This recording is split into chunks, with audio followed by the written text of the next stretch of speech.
Yep. Just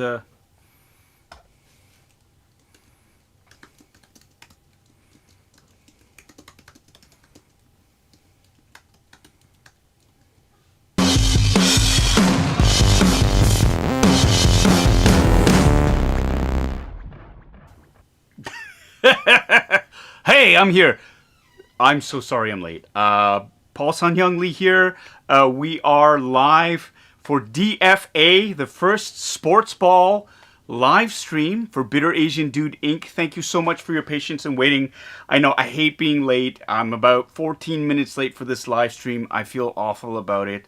I'm of the school of thought. I mean, I was in the theater. There's an old saying, early is on time is late, and late is unacceptable. But here I am right now. No excuses. I was at a meeting that was actually involving sports ball.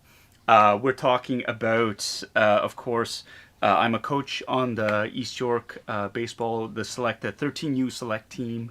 And we had our rounds of tryouts, and we were making final cuts to see who was going to make the team for next season. And it was a long sort of chat about it. And so, I'm sorry we went over because, there's a lot of important and difficult decisions to make. But welcome, everyone, to DFA. Hey, Charlie is on. Charlie, how are you? Good to see you, buddy. Good to see you. Fribulous 101. That's a great avatar. I love that. I love that name there. And here comes Podrick. Here he is. There he is. He's back here. Hi, buddy. Hi. Just doing the DFA podcast live stream. Now, here we go. We've got this is a new format. I just got down here. I'm rushing around right now. I'm just trying to get settled. And of course, this is a new sports ball live stream where we will discuss all things sports related. And you don't have to be a sports fan to enjoy what we're talking about. I think if you have a passion for anything, if you are a fan of anything, I think you'll be able to relate to a lot of this, and hopefully you'll learn a little bit, especially if you're not a sports ball fan. We're going to be talking about things that are a bit Toronto-centric because, hey, Bitterasiandude Inc., we are based in Toronto, and I am a homer, so I'm going to be talking about the Leafs, the Jays, the Raptors, the Argos, Toronto FC, anything Toronto related, and we will expand to other teams. I think Boston's got a baseball team that's in the playoffs. I think Tampa Bay's got one. We've got NFL teams, not in Toronto, of course, but everywhere else. And co-hosting with me is our good friend, Tommy K. That's right, everyone, let's say it together. Shut up, Tommy. He's going to be joining me very, very soon. I got to make sure he has the right link to join here. Tommy, here we go. I'm just gonna do a little bit of work here, and I'm gonna send you that link for you to dial into the green room right now, Tommy. I just DM'd it to you on Facebook Messenger, and we are going to talk about sports ball. Lots of sports ball. Podcast of the Wills is in the basement, ready to listen about sports ball. Roman Atwar is here. My wife and I just binged all 5 seasons of Kim's, and you literally made our lives better. Happy to be here. Thank you so much for joining us. Aaron S., yes. Shut up, Tommy. Canucks Hub is in the basement. Canada continues the journey for the World Cup against Mexico tomorrow. Drishak Mohan is in the basement. Jinpei 05, how are you, my friend? Aaron L., playoffs? Baseball? Are they still on? I thought the season ended. It ended for the Leafs. No, the Leafs. Jeez. Here we go. It's begun. I've started to mix up the teams, right? I know. I've got a friend here right now who's shaking his head. He's being a total turd about it. And I just realized, Tommy, I've just muted everything here, so I got to figure out how I can listen to you and not get any feedback here. So without further ado, let's see what I can do here. I'm going to conundrum. How do I get Tommy on and not get a feedback loop? Well, there's only one way to find out. I'm going to turn up the volume here. And there's a delay. Oh my God, I'm screwed. This is what I'm going to need to do. I'm going to put Tommy in right now. I'm going to add him. We're going to do this and add Tommy live from East York. There he is. Tommy K, our friend, decked out in his Green Bay green. How are you, Tommy? How you doing? I'm doing well. How is it crushing the dreams of some 12-year-olds that don't make the team? That is awesome because I can't hear you one bit. So I'm gonna turn on Oh, my Rodecaster right now. I'm gonna see if this is gonna work here, and I gotta change my audio settings. Can everybody hear me? Can you hear me, Tommy, right now? I can hear you. You can Yeah. hear me. I All don't. right. I don't know if the YouTube folks can hear you. Can the YouTube folks hear me? All you Bitter Brigade folks out there, can you hear me? Let me know in the comment section. We hear both of We you. hear I both can of you. hear All you. right. Yes. Thank you so All much, right. Sunny Good stuff. Channel. Hey, how's it going, Sunny Channel? Good to see you, bud. Been a while. Dan Alexander's in the basement. Chi of Steel was in the basement. Aaron S. Tommy, shut up. Joe Chufuk is in the basement, or she was. I don't know. I started late. I'm so sorry again, Tommy. I apologize to you because I That's was fine. in the basement. In the basement. I was down at Sarah's. We had a coaches meeting, so picking the team for next year, and yeah, it was difficult choices to be made. We got Furbulous 101 who's in the basement. Um, I'm just gonna scroll through all these. Uh, When do you break it to Miles that he got cut? SDC. Oh no, he's been DFA'd right off the DFA. bat. That was the easiest cut of all. What are you kidding? Your own kid? You're cut. No. Uh, That's right. welcome everybody again. Am I a little bit muted? Can you hear me now? Is that a little bit better? All right, loud and clear. Brian Humphrey says it is loud and clear. Aaron L, maybe you should turn up the volume on your thing. Rooster73R is here. 5x5. We are in the pipe. Welcome, everybody. So, for those of you who don't know, take a drink because I use that phrase again. For those of you who don't know, DFA stands for Designated for Assignment. It is a baseball term which basically means you've been cut from the team. All ties have been cut. You are gone.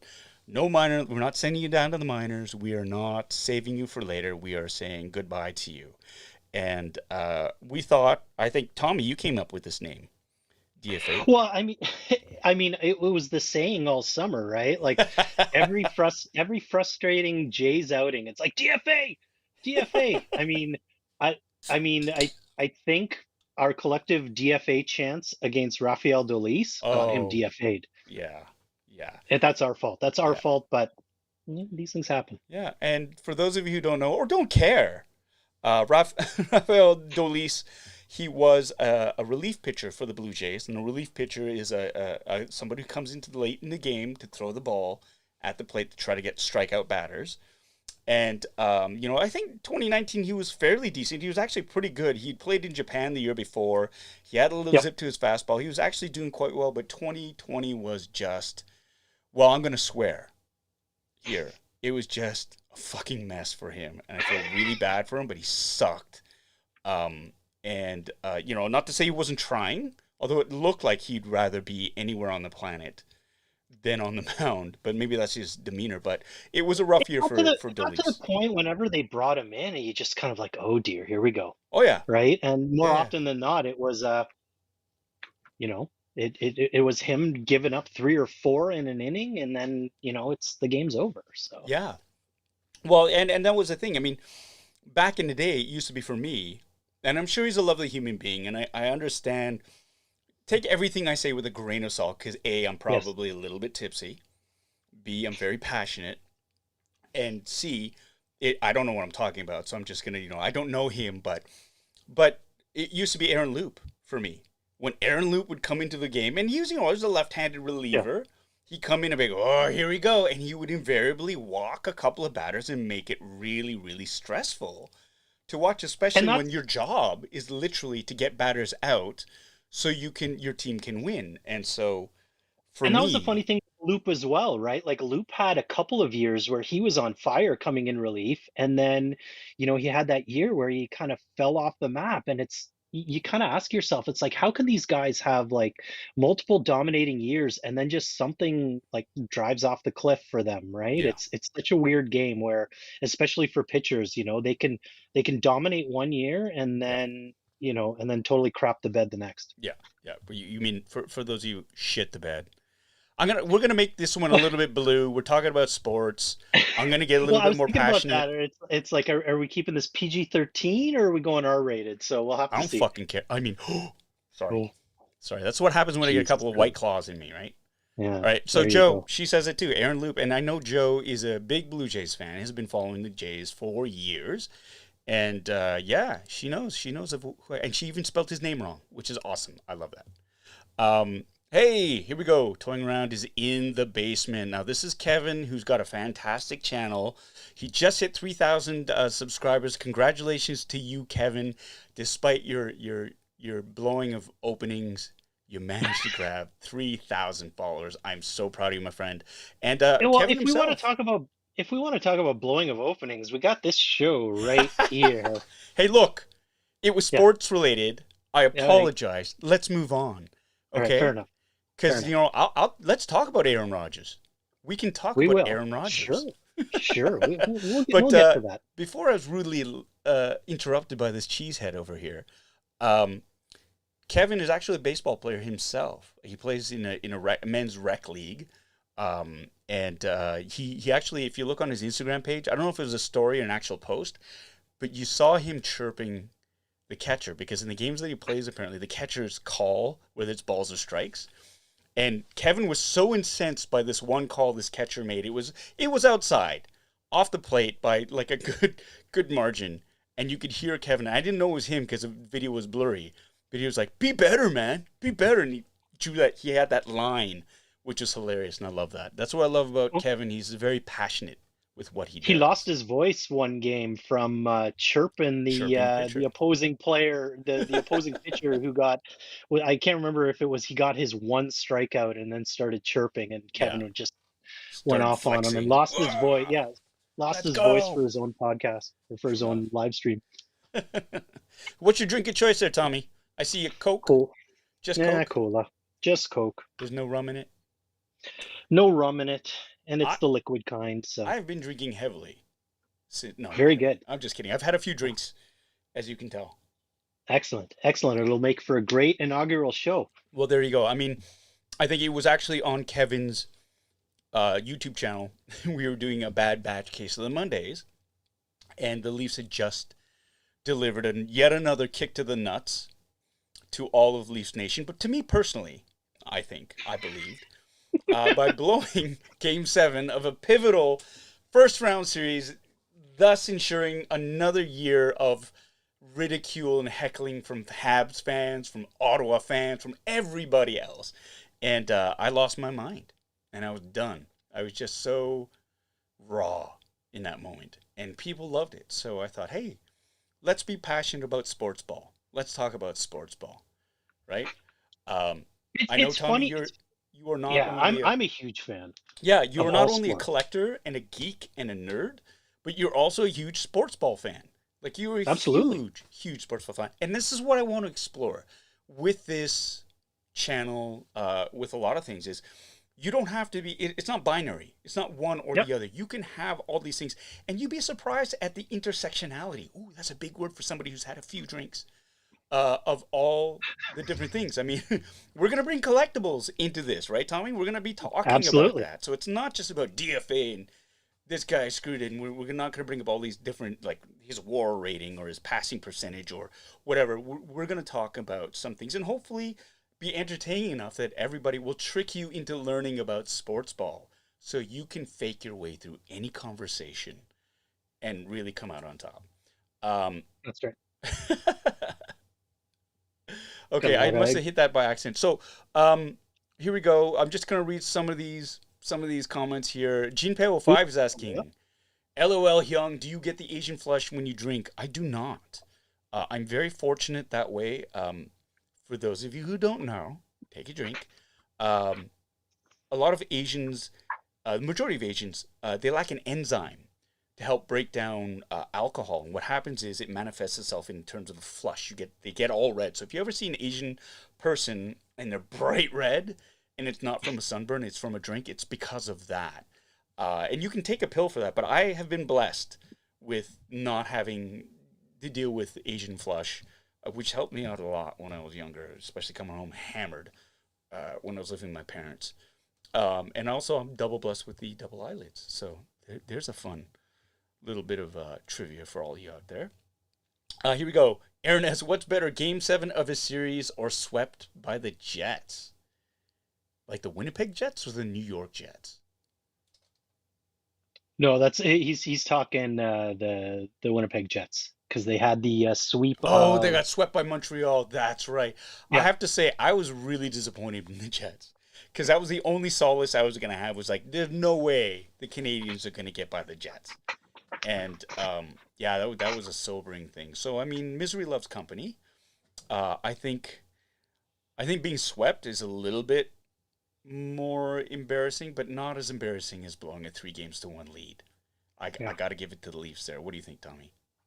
Well, you know what? Last year I just put an asterisk around the whole season. It was all messed up. You were on they were only in that North Division, so it's like, great, we're beating up on a bunch of schlubs all year, right? And things were just wacky anyways. So you know what?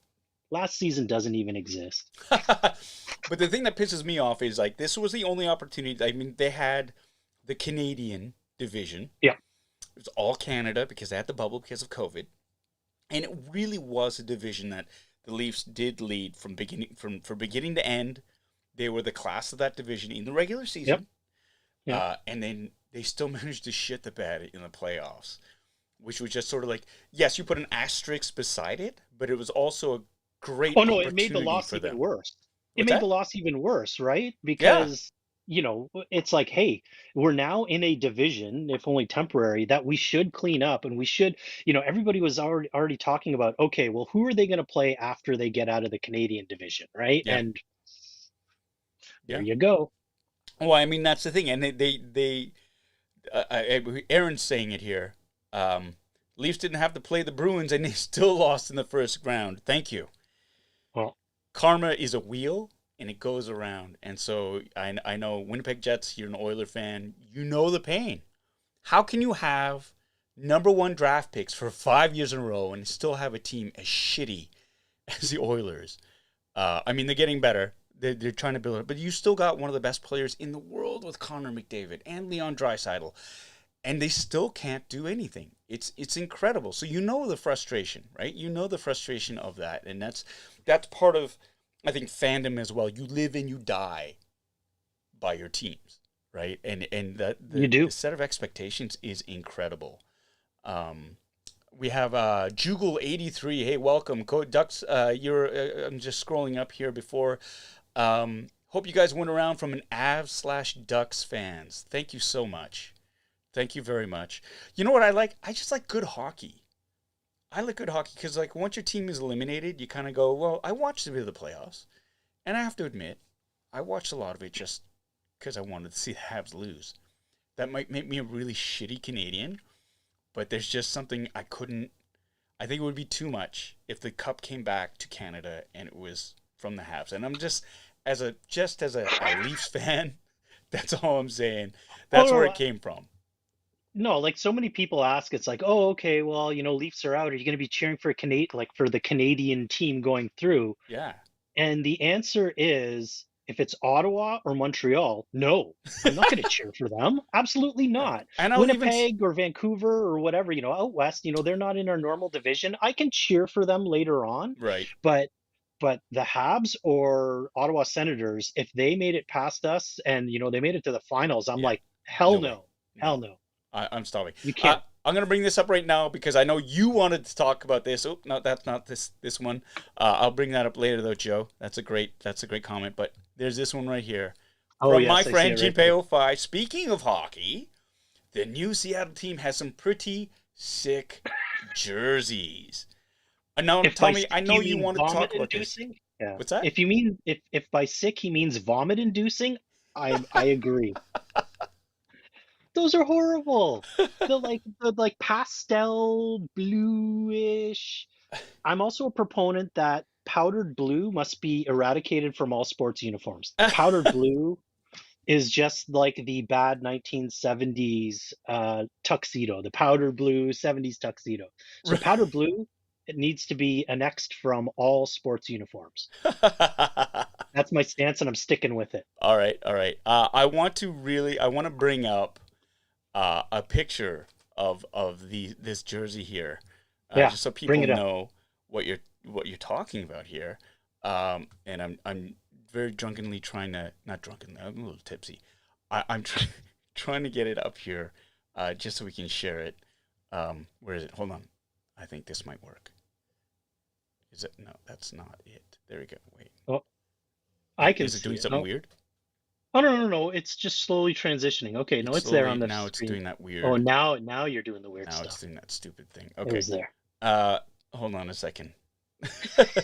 But for people, for people to want to, I want to be able to show people what it looks like. For those of you who don't know, and I really should have prepped this a little bit earlier. Okay, and this one is, what's this JPEG? Why is this bouncing up and down? What was that? Screenshot. Keep talking, Tommy. Talk about why you don't like it. Describe Well, the jersey. so I mean, it has the big S logo, which I guess is okay. To me, it's kind of like massive. It's like it covers almost the entire chest. It's like get a nice compact logo.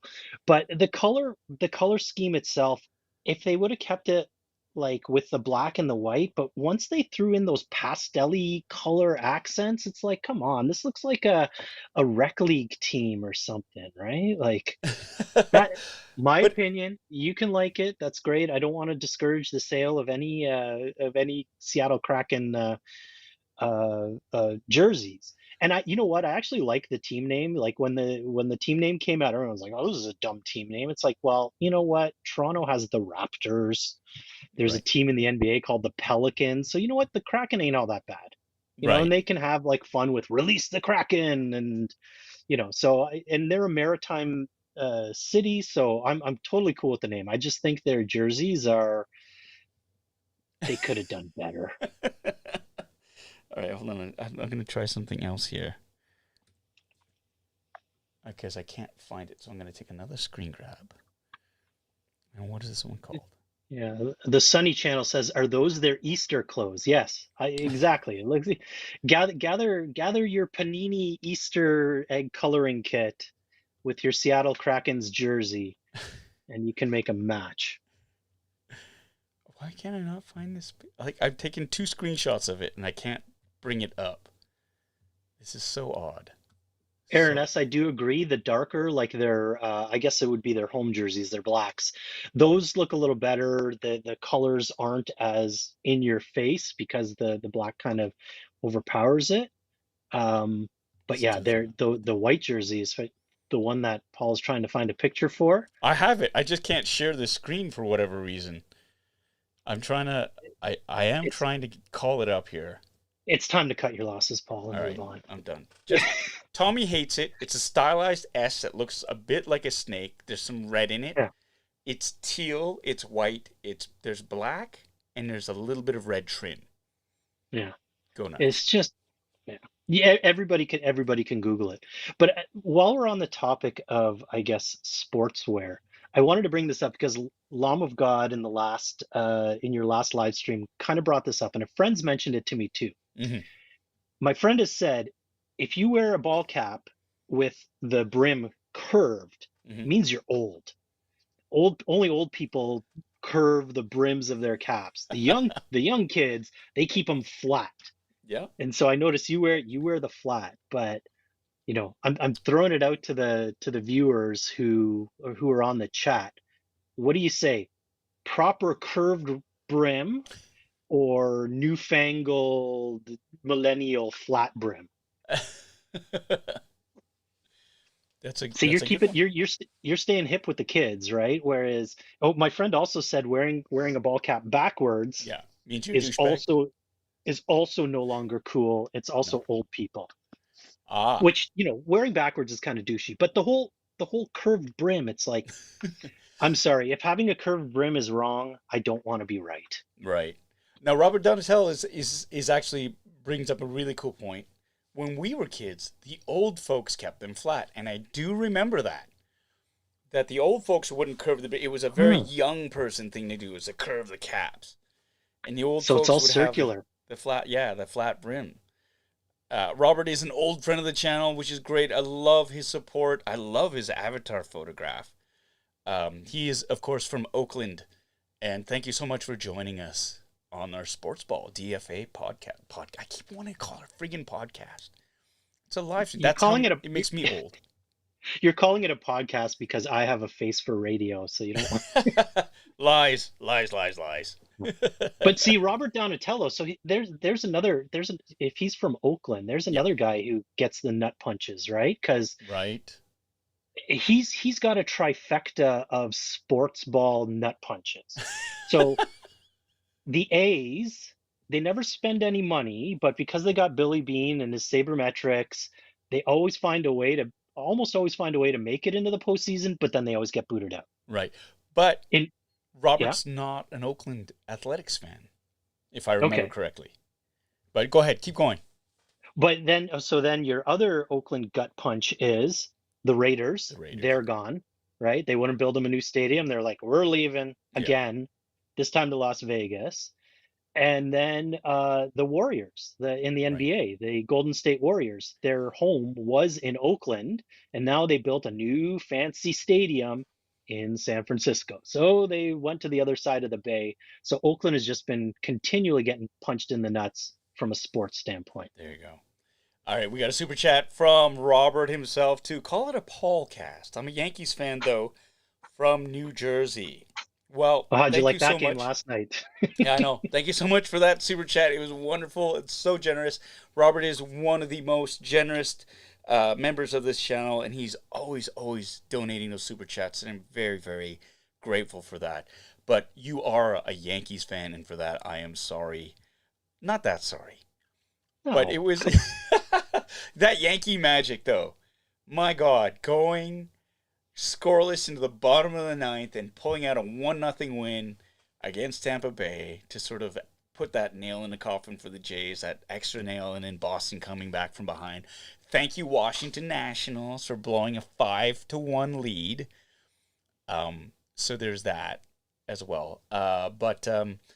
Yeah, it is, that whole Yankees magic, Boston Red Sox, like you've got the history of these two teams facing off last night. Of course, the Yankees, for those of you who know, don't care. They lost, so that means Boston is going to go on and continue in the playoffs. But it was an exciting game. I mean, playoff sports ball of any kind is actually so much fun. It's easy for the casual fan or for the non-fan to really get involved in these things, right? I mean, I don't care about the NBA. I really did not give an F until the Raptors really, when they made that playoff run, I was there. And I'll read up about the Raptors. Like, I know about what's happening with the Raptors, but I find it difficult to sit through a game. I won't, because it's like I don't dig NBA basketball as much as I do baseball or hockey or football. Yeah, fair enough, right? I mean, not every sport is for everyone, right? But I mean, that's the one thing I love about sports. There's so many different, like, big league sports that are so different from one another to choose from, right? Like Mm-hmm. hockey is so different from baseball, which is so different from football, which is so different from basketball, right? And they all have their high points and their low points and their different types of drama and different types of excitement, right? Like that you can usually find something to latch on to and it, it, Yeah, it be your sports jam, right? Some people right. just love all sports, but some people like will latch on to a single sport and not watch anything else. And that, I mean, that's totally cool too, right? Like at the end of the day, sports is just entertainment, right? We Yeah, entertain ourselves with movies, TV shows, and sports is, it gives us similar drama, or it can give right. us similar drama. It can give us the highs, the lows, Yeah. right? All right, so I've got this comment here from Gene Pay. So rally caps are douchey? No, they're not No, douchey rally. because rally caps are a different beast. But I Rally wouldn't caps? consider a backwards cap a rally cap, right? That's No, just a backwards cap. Rally that's a caps bro is cap. when you do the shark fin Yeah, or you or turn it inside the out and you do turn the it whole inside out. like Yeah, that, right? those are proper rally Yeah. caps. Um. Oh my God, headphones. Wow, look at that. There you go. I am totally together with that. So no, they are not douchey. Wearing them backwards though, like a bro, kind of Yeah. is. And that's the thing. Kenny C with this great comment here. The Yankees need to base hit. Home runs aren't going to win the games, but they're so much fun. I mean, when Stanton hit that grand slam, as much as I hate the Yankees, like the drama of that was incredible. As was in yesterday's game, Stanton again with Aaron Judge on first base. Stanton hitting one off the green monster, but the perfect relay home to get him out. And I don't know what Nevin, the third base coach, was thinking by trying to send Judge home. But it's like those kind of big plays, high risk, high reward sort of plays, is what makes sports ball so exciting. And that one play there was almost like I wouldn't say a momentum change because Boston still had the momentum, but had Stanton hit it like that much higher, Yeah, it changes the entire complexion of the game, yeah. right? Like it makes it a close game. It gives some momentum to the Yankees, but by not hitting it out, just that like foot or 2 feet of difference of not making it out and then Judge getting thrown out at home, Hmm. it swings it so much in the other way. Yeah, So, yeah, absolutely. And it actually was, him getting thrown out at home was a rally killer because, you know, if he doesn't go home, then you have runners at third and, second and third, and right. you have another batter up, and, like that's a thing. Like the pitcher's sweating a little bit. Whoever's hitting behind, Stanton's licking their chops, getting ready to go. Yeah. And instead, it's just like you run into an out. He literally ran into an out because he was out by a fair margin, too. It wasn't a close play at the plate. He was out by a good 3 or 4 feet.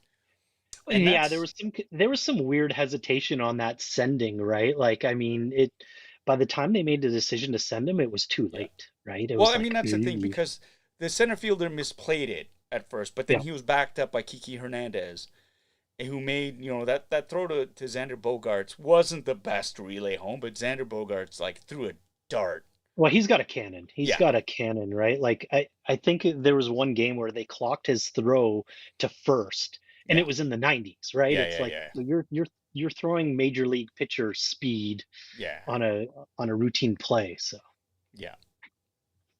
That is. Okay, Brian Humphries has a really great question here. Paul, is college football big in Canada?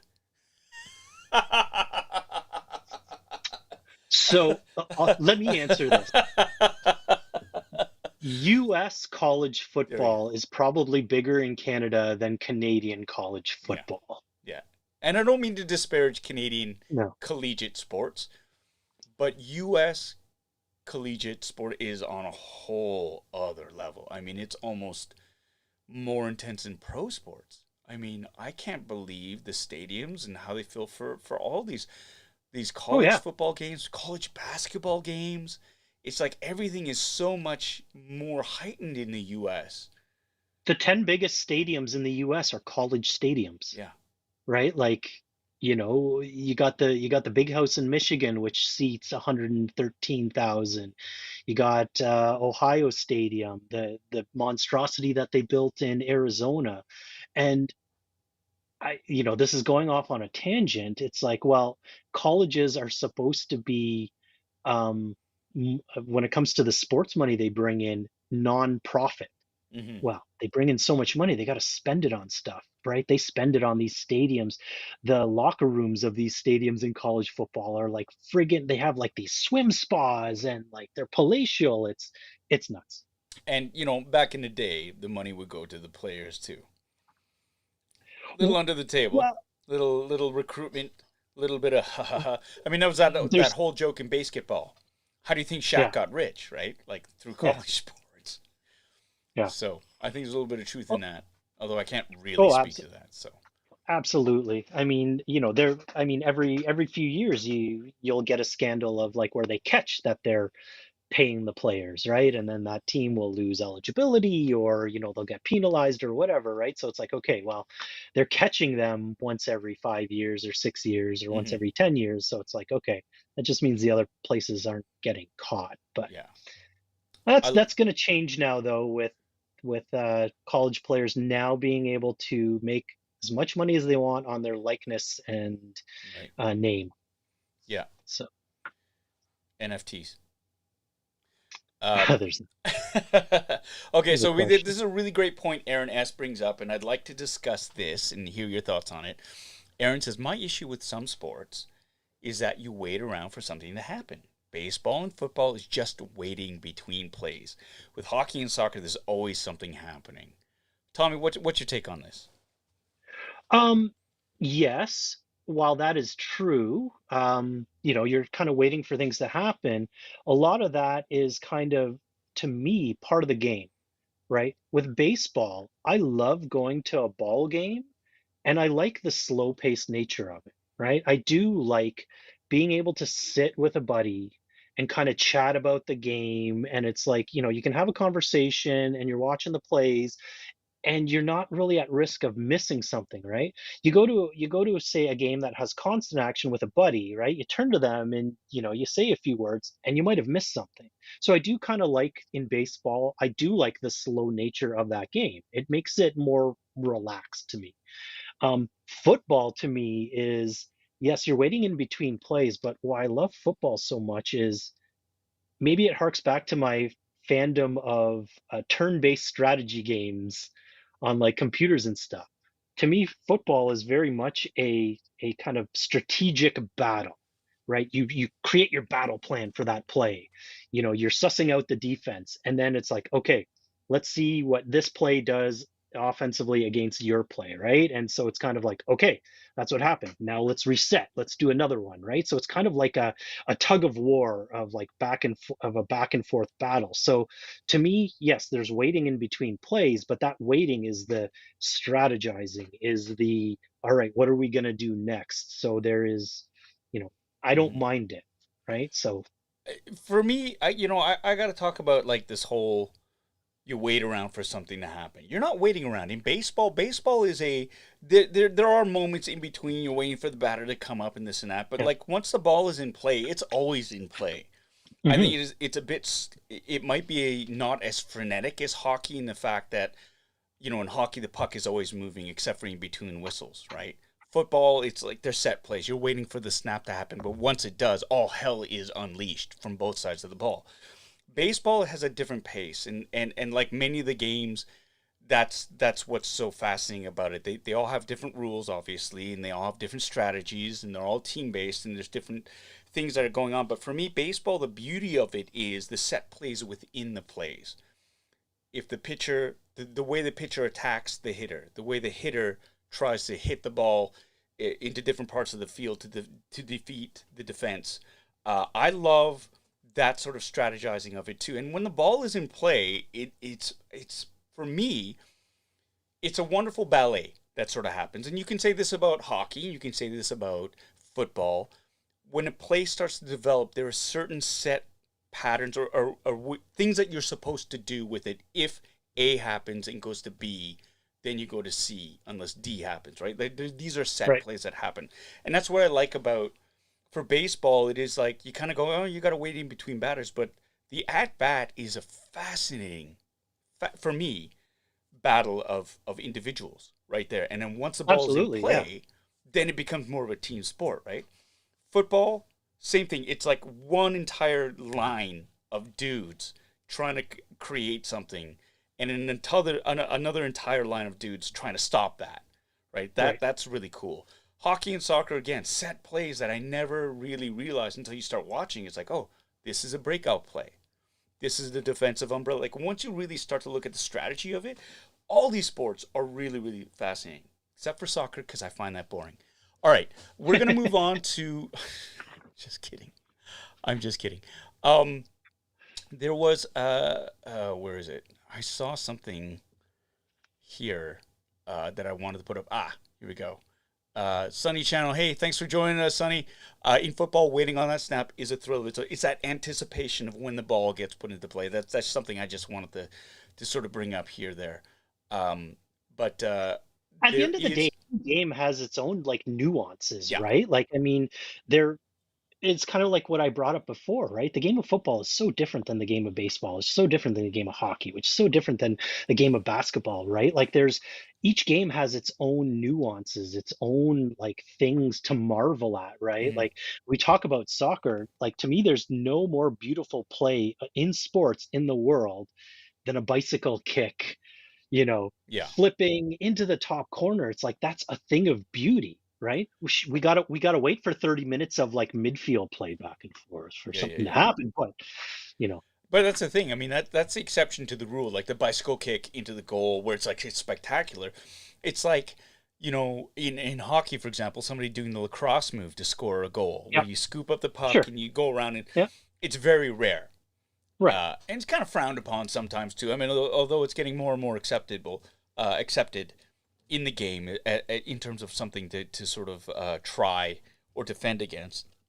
And Yeah, in baseball, it's the whole like you're waiting for somebody to hit a home run or wanting to see a triple play. It's yeah. exciting, but it's very rare when that happens, right? Hmm. So there's that. Basketball for me is a little bit too frenetic though when I watch it because it's Sure. score, score, score, score, score, and it Yeah. doesn't really get exciting until the last like 2 minutes. But I mean, let's argue about whether that's the same for every sport. The last like really would these games be more exciting if they were just 5 minutes long and you had to like if hockey was nothing but 3 on 3 for 5 minutes, right? And whoever was ahead wins. If basketball was just 5 minutes long, would it be more exciting? Because like we sit through and out like 4 quarters of a basketball game, and it always comes down to the last 2 minutes, which takes a half hour to play because there are timeouts, there are different strategies, or this or that, and you kind of go, okay, why? Baseball, same thing, extra innings. I love the new extra innings rule where they start with a runner on second Oh, I and you love that rule go. too. I think it's fantastic, right? Football, the 2 minute warning, the most exciting part of the game. Do we need to sit through an hour of sports ball before we get to the ending? Because it's like, or is it because we've sat through all that the endings are that much more exciting? Well, I think that's part of it, right? Because like to get to the last 2 minutes, there's a journey that happens throughout the game. Like if you intently watch any sports game, there's often a story that's kind of told throughout the game, right?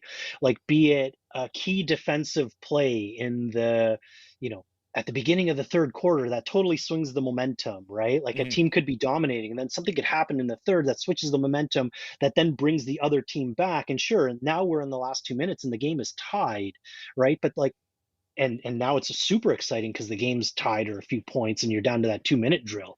Right. But you know, how did we get there, right? I mean, Paul, think of a movie, right? It's like Godzilla versus Kong. Okay, I had to sit through like an hour to get to that awesome big showdown at the end, right? But it's like there's little elements that happen kind of along the way that prep you for that I hear end you. run, I right? hear you. So, I to agree with me, you. the whole like in any sport, there's a story that's told throughout the game, be it like, you know, a momentum swing, or you can see very early on one team doesn't have it, and then so then it becomes a beatdown as the game goes along, and that tells a different story, right? So I Right. mean, there's a lot to enjoy throughout the game, and not just the last couple minutes. All right. I hear you. I hear you. And I say that to the boys, my boys. I got two boys. And they are of the YouTube generation where they go, oh, I saw that movie. It's like, what do you mean you've seen it? How could you have seen it? I watched the kill count. Well, that's not watching the whole movie, guys. It's not. You got Yeah, to sit through. It's like watching Home Alone with them. It's like, oh, this part's so boring. It's like, yeah, but it's setting you up for the yeah, payoff. The payoff is in the end, and you got to sit through this so that the payoff is more means more, has more of an yeah. impact, right? It's part of that journey, and I agree with you. Sonny Shannon also writes, and this is something very I think was very that makes me laugh. That 2 minute warning in the Texans Bills game was not exciting. It was just 2 minutes of me crying on my couch. I hear you. Yeah, the Texans are a mess, It's in the NFL. that's a Their football team, whole just so people know. Yeah, NFL, National Football League. We're talking about football, the foosball. Houston Texans, they their head quarterback, their lead quarterback, he didn't want to be there. They were looking to trade him. Then a big sex scandal dropped on him of like 20 massage therapists suing him for Oh inappropriate my behavior. God, So he 20. became kind of, yeah, it got up to about 20, 18 or 20. Like at first a couple came out and then it kind of snowballed as more came out of the woodwork and said, yeah, he did all of this creepy stuff. And so then he kind of became toxic, right? Nobody wants him. So Texas can't really trade him. And Mm-hmm. they're, he's still on the team, but they're sitting him. He's not playing. And so, I mean, that's just one problem. I mean, they got rid of their best defensive player last year who has to leave. Um, yeah, so Yeah. Houston Texans, my condolences. It's a tough one. Bad behavior too on the coaches. Myers. That's unfortunately with the Jacksonville Jaguars. The coach, the head I coach. want, yeah, I want to bring up something that Aaron World Order said. 2 minutes in basketball is like half an hour at the end. I agree. Yeah. I love basketball. I've played basketball all my life. I enjoy the sport on so many levels. But when it comes to professional basketball, be it the NBA or NCAA, the whole last 2 minutes and the timeouts and the fouling, I would love it. And I've had this conversation with other sports fans. I want them to nuke the amount of timeouts they get. So they just can't keep calling them willy-nilly, getting like 7 timeouts for a half. It's like you get two. You get 2 timeouts per half, right? So now you don't have this whole, okay, new possession, timeout, because we want to advance the ball past the center so we can inbound it from the side rather than from the end because we got 30 seconds left and we have to manage the clock. Yeah, I hate all that crap. Reduce the number of timeouts, um, and that the pace of play at the end of the game will go Yeah. so much faster. Jin Piao 5. Final 2 minutes in basketball. Still better pace in baseball. LOL. Lies. Scurrilous lies. It depends on the team, I think. And I understand people go, oh, they're making another pitching change, but it's all strategy. And they do realize that there's been a bit of a pace problem. So now you can't just bring in a pitcher to face one batter. It's a minimum 3 batters. So that's changed the rules there. But I will still take the final inning of a baseball game over the final 2 minutes of a basketball game anytime and twice on Sundays. Gonna say that. Uh, oh, here we go. This is interesting. Canucks Hub. To make soccer more enjoyable, choose a European team to follow. If you can stay up late enough or wake up early enough to catch the games, I suppose. But I find it really hard to invest in a team that doesn't play in your own time zone. I mean, I think that's one of the reasons why a lot of people in the East Coast don't know West Coast teams. Because they're not willing to stay up late enough to watch these players play.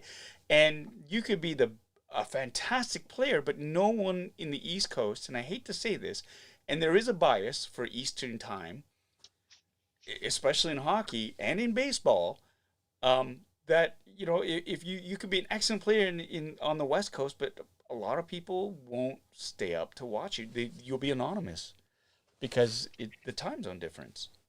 There's not only that too, right? There's a lot more emphasis put on the East Coast teams, just because of the prime time is considered East Coast time, 8 to 10. Um, but if you look at the size of the markets, right? Like once you get west of Chicago, all the markets are typically very small until you hit LA. You have LA, and that's a huge market, right? But outside of that, the population bases in some of the cities on the West Coast, they're just kind of not there when line up New York, Chicago, Boston, Detroit, right? Like you just have a lot more bigger fan base in the East Coast as well, which Mm-hmm. which is a shame, right? Because there's so many quality teams and players out west. Um, I think that's another reason why I kind of like football because Sundays, you got the majority of the games are like 1 o'clock, then 4 o'clock, and then you'll have one evening game, which is prime time for East Coast, right? So, Mm-hmm. we get all of the teams in our time zone.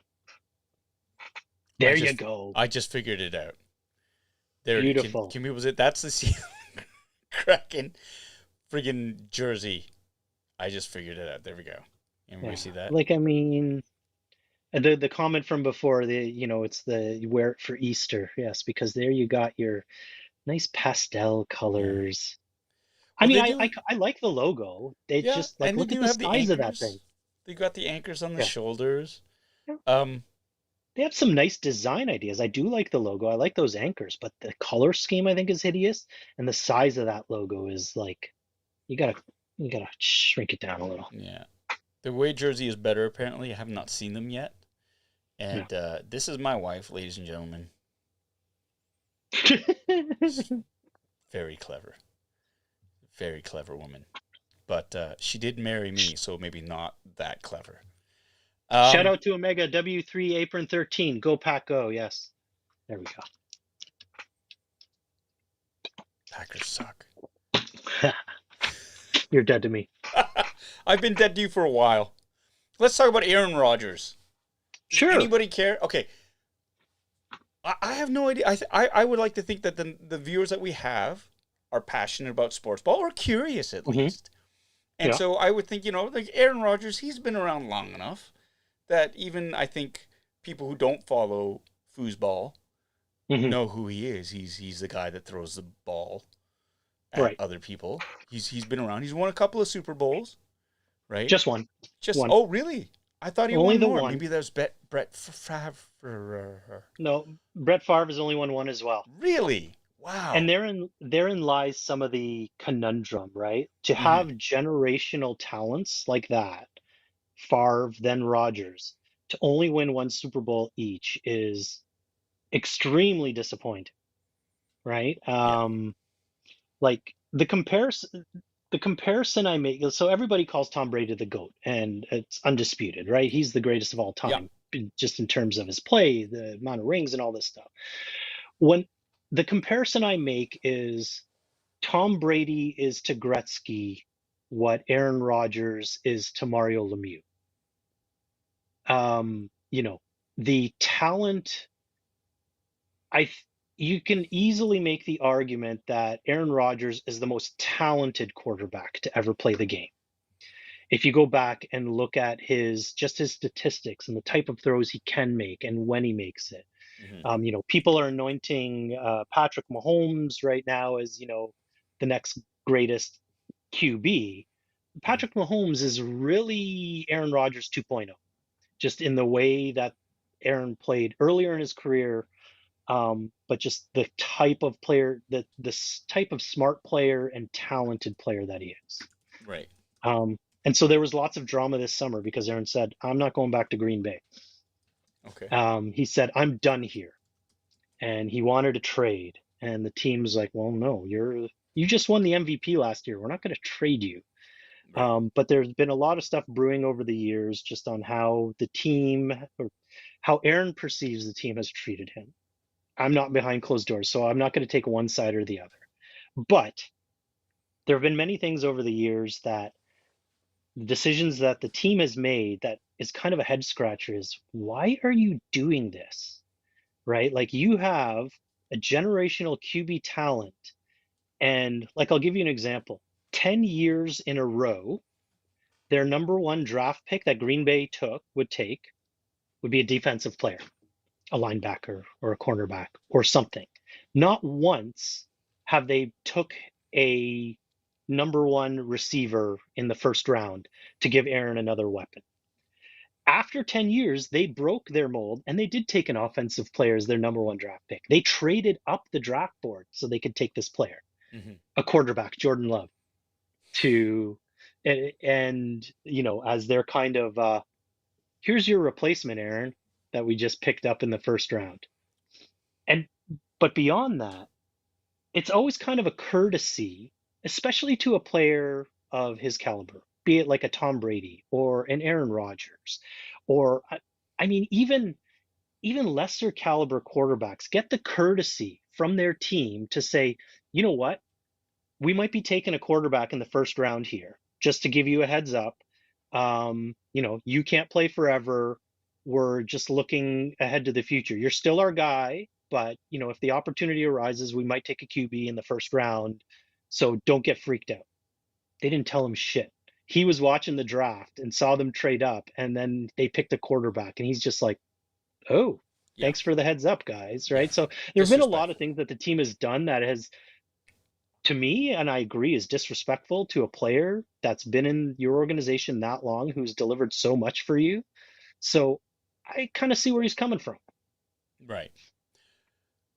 The thing is, though, and this is one I also want to, you compared him to Mario Lemieux, Gretzky, like Brady is to Gretzky as Aaron Rodgers is to Mario Lemieux. Hmm. Rodgers has only won one Super Bowl. Yeah. Mario Lemieux has won 5 Stanley Cups. Five. Didn't he only win two? He didn't win 5. five? Let's look this up. 2 as a player and 3 as an owner.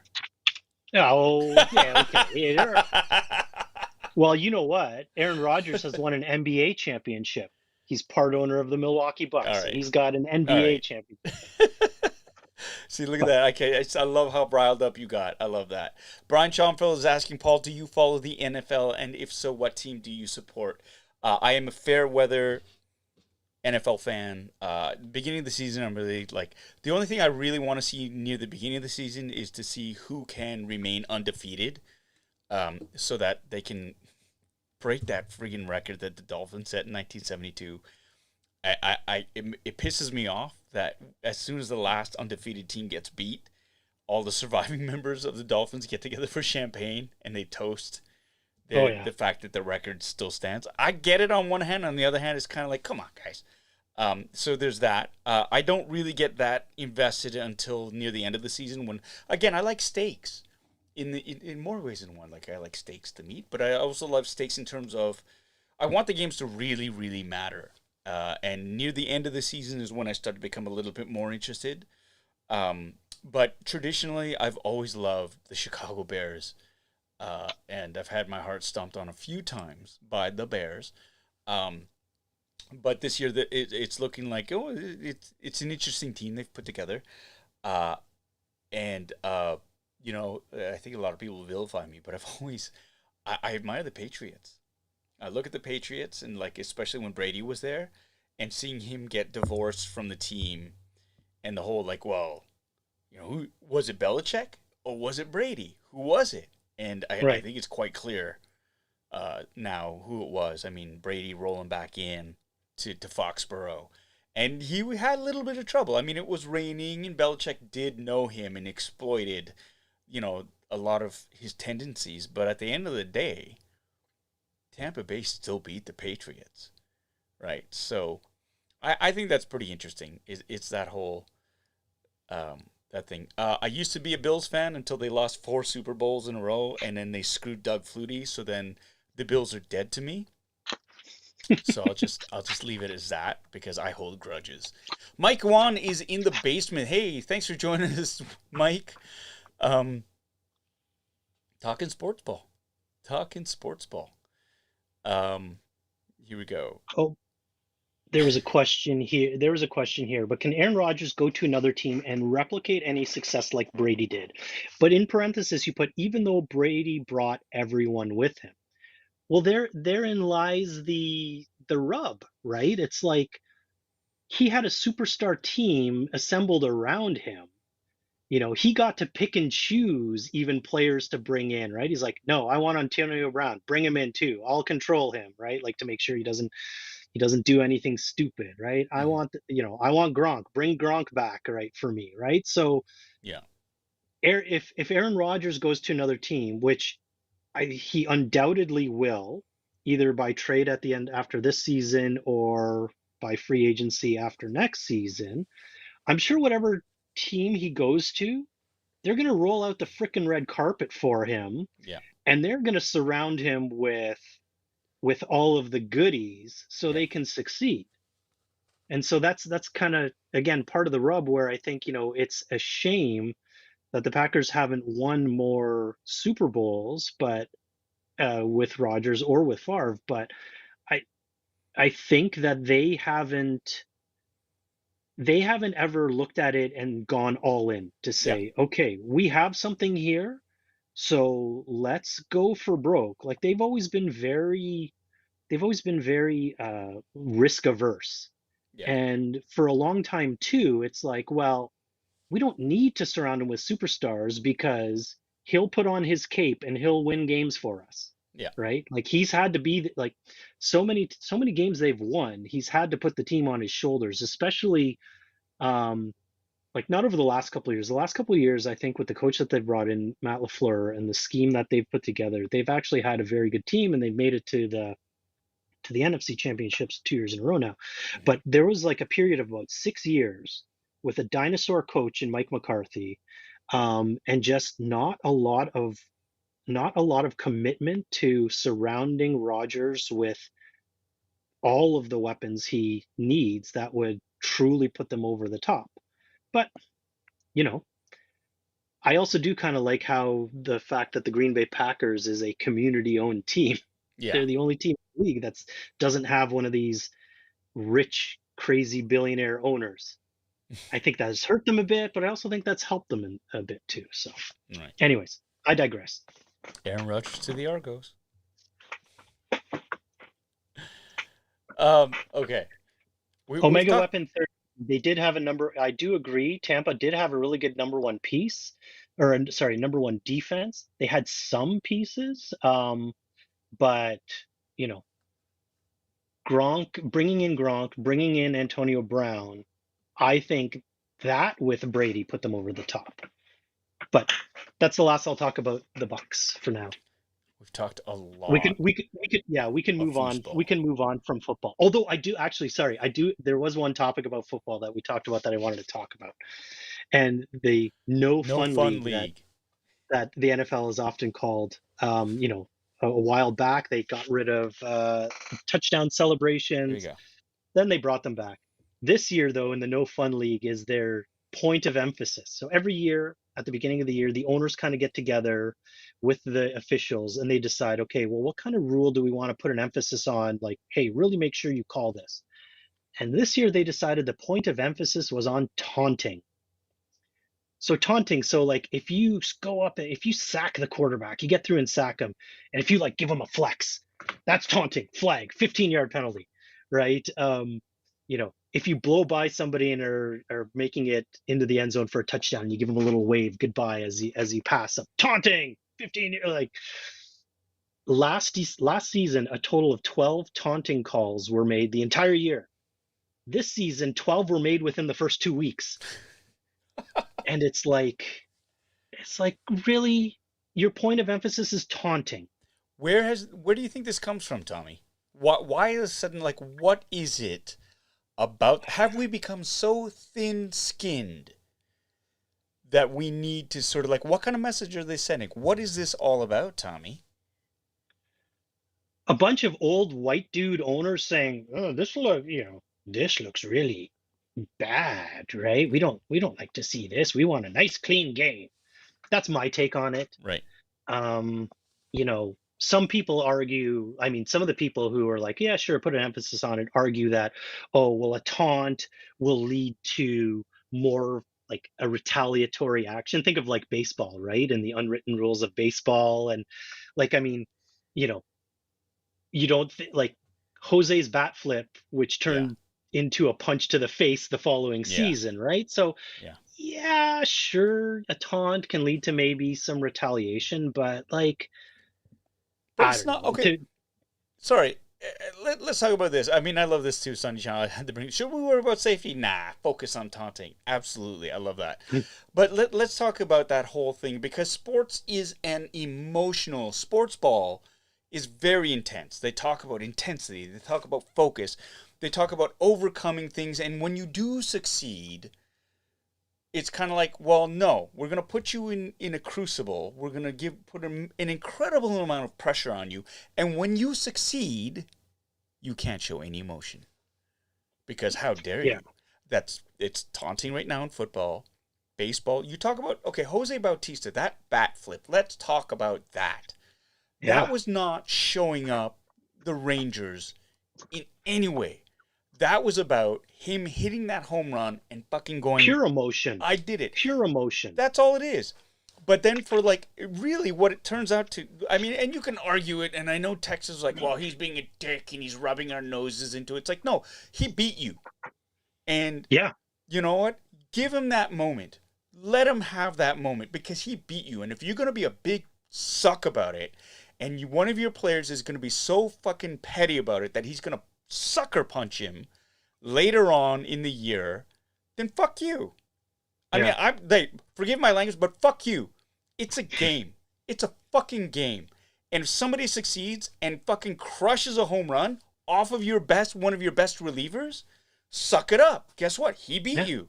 Let him have his moment. And you remember that. And you don't go fucking ticky-tacky and try to fucking punch him in the face later on. You get your revenge by striking him out or beating him straight up the next time around. That's sports. All that other stuff is gutless, right? Going in and saying, hey, you know what? I'm gonna throw a ball at your back because you hit a home run off me. Fuck you. Come on. Yeah. Grow a set. That's such bullshit crybaby stuff. And that's what pisses me off. It's like you're not allowed to show any emotion. The unwritten rules. You got Tatis, who hits a home run. Yeah, you know what? His team was up by a bunch. He hit a fucking grand slam. And then he has to apologize for that. It's like, you know what? For the other team, do your job. It's your job to get him out. You can't get him out and he hits a grand slam. He gets to jump around like that. He's not rubbing it in. You suck. Same with hockey. If you're gonna take your foot off the pedal, you got a 5-1 lead and this and that, and you score another goal and you have to apologize, you have to stop trying. The other team's not gonna stop trying to come back. So it's like that for me pisses me off to no end. I mean, I'm gonna quote Big Trouble in Little China. It pisses me off to no end. It's that whole thing, right? Roger saying, thank you so much for. I'm sorry, I just unleashed a stream of profanity there. But hi from Roger saying from Utah. Thanks for representation. Utah in the house. Thank you so much. I apologize for the salty language, but this is sports ball. But I appreciate that, Roger. Are you on a? But there you go. There's the emotion, Paul. Right? It's like, and it's a buildup too, right? Yes. It's like, you're fighting for something. And then when it happens, like the release, the exhilaration, right? And especially when you take it to a sport like football, what was brought up before, the whole stop-start nature of it. Well, just think about it. You're stopped, you're dead stopped, and then you're going 100 miles an hour for like 10 seconds in this play to get every last bit of juice that you can for a run or a tackle or whatever. And when you make that big play, like there's just that exploding exhilaration. Yeah, absolutely. It's an absolute release. And anybody who says otherwise is being a poor sport. Like, honestly, you got beat. So suck it up and do better next time. Well, exactly. Right. And it's like, you know what, like if I'm the quarterback and I got sacked and a guy stood over me and gave me a flex, it's like, you got me that time. Yeah. Right. Next time I'm going to, dump one over your head for a 50-yard touchdown. Right. And so it's like, get them back by making a superior play. Yeah. Yeah. Brian Humphreys, my wife, just walked in the room and said, I didn't think up on new words like that. Oh, you have no idea. I've been so good over the last few years. I'm the king of salty language. So I apologize to your wife. This is a sports ball live stream, not a podcast, a live stream. And emotions run high. Yeah. And so here we go. This is another lovely point. It's like when people complain about running up the score. If you don't like it, then stop them. I think absolutely. I think it sucks. And when you're on the receiving end of that, it sucks. But at the same time, it's like, then play better. You got to play better. Right? And it's not like they're jumping. If they're in your face going, fuck you, you fucking suck, and like peeing all over you or shit like that. Christopher Collin just brought about a great point. Was it this week? Was it this week's game or was it last week's? Either way, Baltimore. It was this week's game. Baltimore had the game in hand. Over Denver, and so usually it's like, okay, you're up by 2 scores. There's like a minute left. Then you start taking the knee, let the clock run out. But Baltimore had they were about to beat the record for consecutive games with rushing 100 yards, and they were at like 95. And so all they needed was 5 more yards to break the record. So it's, it's a nice record. Let's, let the team have that, right? So, you rush, the other team got their knickers in a bunch, right? Saying, oh, well, the game was already over. Why do that, right? It's like, just look. For me, it's like, it's not my fault. You guys fucking sucked. Prepare better. And you guys I'm not are gonna up. So I have to take the loss because you guys suck? No, I'm sorry. If you don't want this to happen, play better. Yeah. That's it. And if you suck, you deserve to get crushed. And you take that, and somebody else brought this up. Podcast of the Wills, nothing like a good old fashioned character building ass whooping to make you buckle down in practice. And that's it. And we all have bad games, and we all have done that. But at the end of the day, I cannot go, well, you didn't have to do that. It's like, I didn't have to suck so much. Yeah. Like, it's on me. Don't ever blame anybody else for your poor performance.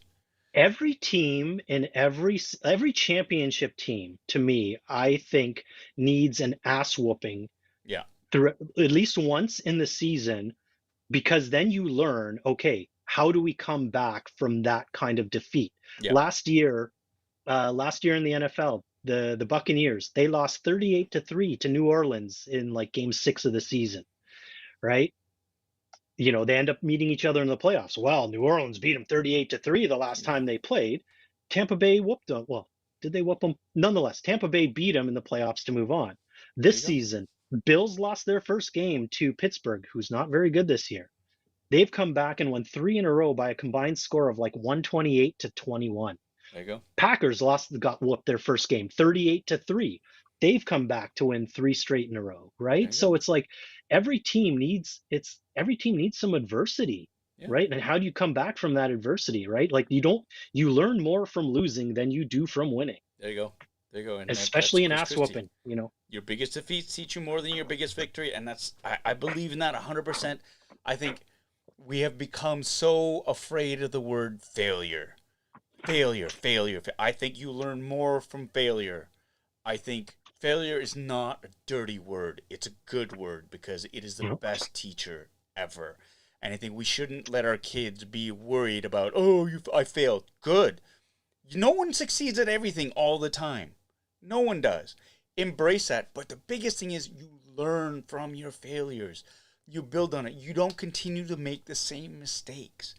That's life. That is the essence of how we become better, by learning from our failures. We need to be able to fail, and we need to be able to fail without being ridiculed in that sense. You know what I mean? It's like it shouldn't be Absolutely. such a thing that we're so afraid of failing that we're paralyzed with inaction. Failure shouldn't be a dirty word. Failure is something that we will all experience, that we all need to embrace. We don't have to like it. I'm not saying you gotta love your failures. What I'm saying No, is you God, no. need to learn from them, right? And that's where growth comes from. So I like that. I think that for me is always, I always try to tell my boys that. It's like, don't be afraid to fail. Don't. Because then you're risking something and you're going out there and there's stakes and high risk, high reward. And if you do fail, it's not the end of the world. Unless you're trying to disarm a nuclear bomb, in which case you're probably done. But End of I your digress. world for sure. Yeah. Let's go back to this. Let's look at some of the comments here. Let's look at some Baltimore of these. loss. They've all been great. Like I'm loving this sports ball. We got people engaged. We got and it's another side I think people like to explore. Now let's talk about the intersectionality between, like, everybody's like, sports ball. Why is Paul doing? Why is he talking about sports? Why? What does this have to do with like toys and collectibles and being fans of things? Because I can't relate to this. Now, Tommy, you have something that you wanted to talk about in terms of authentication. Yeah, collecting. So while Paul loves to collect toys, I collect sports memorabilia. I don't have a huge collection, but it's sizable and it continues to grow. My collection, everything in my collection is something that's personal to me, right? Be it from players that I loved or teams that I loved, right? Like I don't collect for the sake of collecting. Like I won't go out and buy a Tom Brady autographed helmet because I could care less about Tom Brady, right? You love him. Um, He's so much better than Aaron Rodgers. I respect him. Like Tom Brady, so many people hate on Tom Brady, but it's like, to me, anybody who hates on Tom Brady is just jealous, right? Like, I mean, dude's got the rings and the wife and the, the notoriety, and he's a good-looking dude. I'm not afraid to say that, right? Like, so he's got it all. Kudos to him, and he's worked for it too, right? Yeah, yeah. So nothing like that. But I'm an avid collector, and I figured I would like to, anytime we'll do this, I'll show a piece, and then I'll talk a little bit about collecting. So, as Ooh, this what's that? as this has a bit of recency, so this is my Larry Walker Yo, signed baseball and Hall of signed Fame card. 2020. Yeah, his Hall of Fame Wow. 2020. So let me take him up. So the ball. So Larry Walker, Wow. inscribed Hall of Fame 2020. He did a private signing last summer, Right. and you could get your orders in and things like that. So Larry Walker was my absolute favorite baseball player growing up. I was a huge Montreal Expos fan. I still cry every August 13th when the 94 season was lost, or when the 94 season ended, but I digress. And then this card, so it's probably hard to make out the autograph on that card. Let's see. There we go. It's there, it's in pen.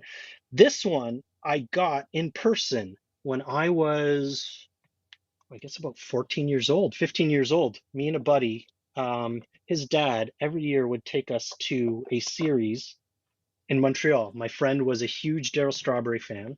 So for the first few times we went to see Montreal against the Mets. Next few Daryl. times, Darryl, Daryl. Darryl. I promised myself I wouldn't do any Simpsons quotes, but it's too late now. Um, and and then after we would go see LA, so I got that. Nice. So collecting, a lot of people when they get into sports memorabilia collecting, one of the biggest things to know is when it comes to authentication, Mhm. right? You're shopping on eBay, you're shopping on sites, and it's like, hey, this signed by Tom Brady or signed by Michael Jordan or signed whatever. There are so many fakes out there. So that's where the authentication plays a very important role in sports collecting. So the general rule of thumb is if you're buying a piece of sports memorabilia, you want to make sure it's authenticated or else you don't know what you're getting. And there are a handful of kind of the gold standard of authentication companies. There's PSA, which is the pro. Get these down here. There's PSA, which is Pro Sports Authenticators. JSA, James Spence Authentication, and Beckett. Beckett are your kind of like three main, never argued with sports authenticators. Do you watch Pawn Stars at all? Every once in a while, yeah. Yeah. So when somebody brings in a piece of like sports memorabilia or an autograph or something, they always bring in this guy, Steve Grad. Oh, He's a big Star Wars fan. He's got the goatee, yeah, kind of yeah, bald, yeah. and he's doing the inspection with his tablet to see that it's live ink, and then he's doing the comparisons and whatnot. So Steve Grad is the lead authenticator at Beckett. So he's kind of considered, one of the industry giants of doing autograph authentication, and his team at Beckett does a great job. So actually, I'll bring this down. Let me find one that has a Beckett authentication. So here's another piece that I have. It's a Magic Johnson signed trophy, a little basketball trophy signed by Wow. Magic Johnson. And what you'll see, let me get the camera right. What you'll see down here is, The sticker. yeah, the sticker. So Yeah. this sticker, you Holographic can't, sticker. it's a holographic sticker, and it's Beckett witnessed authentication, and it has a serial number on it. And if you go on Beckett's database and enter in the serial number, it'll tell you this was an in-person Magic Johnson signed trophy. So you Right. know it's legit. Um, there are a few companies that sell memorabilia that have exclusive deals with some athletes. So there's TriStar. That's where I got the Walker ball, was through TriStar. It has the little, it has the TriStar Oh yeah. uh, It's got the QR code on authentication it too. the QR code on it as well. Um, there's a few other companies, Steiner Sports, Upper Deck, Mounted Memories, Fanatics, where they have exclusive deals with certain athletes. They'll bring them in once a year, they'll get them to sign a whole bunch of shit, and then, Right. they'll sell it. So um, you want to you want to make sure if you're paying good money for something, you want to make sure that it's legit, right? Right. Like nobody wants to drop several $100s on an autographed item by Aaron Rodgers to find out that it's fake. Right. Now, one other thing I will give as a little tip, if anybody wants to know this, Beckett and PSA, they have a service on their website where you can take a picture of something, or you can send them the link to the eBay auction, and they'll give you a what they'll call is kind of like a guesstimate. Because they don't have it in hand, they can't do the full kind of check on it and everything. But they'll look at it and they'll say, and for $10, for only $10, they'll look at it and say, this is probably legit. We think it would likely pass an authentication check. So it gives you so if there's something you're looking at that isn't already authenticated and you're kind of looking at it and you're like, well, that looks pretty good, but I'm not sure, you can drop Beckett or PSA a little line. You pay $10, you give them the URL or you upload the image uh, of the item, and they'll give it a best guess. They'll say, by looking at it, by looking at the autograph and comparing it to their exemplars and how they authenticate, they'll say, yeah, we think this likely would pass an authentication test. So it gives you a little bit of peace of mind Hmm. that okay, you're bidding on it, it's probably real. These pros think it's probably real. So then, yeah, you might go and Right. make a bid on it. You might not pay top dollar, but you're like, it's not authenticated, but you know what? I'm willing to take a risk on Right. Well, that's pretty it. cool. Yep. That's cool to know. Yep. Uh, you know, Chris, this is really interesting too. You mentioned they do the same thing with sneakers. They call it a legit check. That's a big thing because there's so many forgeries that are out there right now, and it's interesting too because Jinpei, you put down LMAO, ask for the COA, ha ha ha. COA, for those of you who don't know, take another drink, stands for Certificate of Authentication. And the thing is, though, you can forge those too. A lot of people, you'll see these things. Oh, there's a COA involved. There's one here. I can give it to you. But really, if you don't know, if you're a Yeah. noob and you haven't looked into it, anyone can forge a certificate of authentication.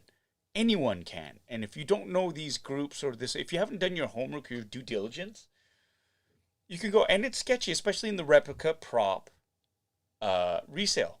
Like you can say, hey, this was a screen used, silicone mold from this movie. There's a COA involved, and they'll have something saying, yes, from this artist, but it could be forged too. Like COAs can be forged, so you need to be aware of that, and you need to do your homework. And it's cool that you mentioned, Tommy, that there are three big houses that actually, I mean, and that's the thing, they thrive on their reputation. They need to be Absolutely. legit, Yeah. otherwise it completely destroy their own business model there.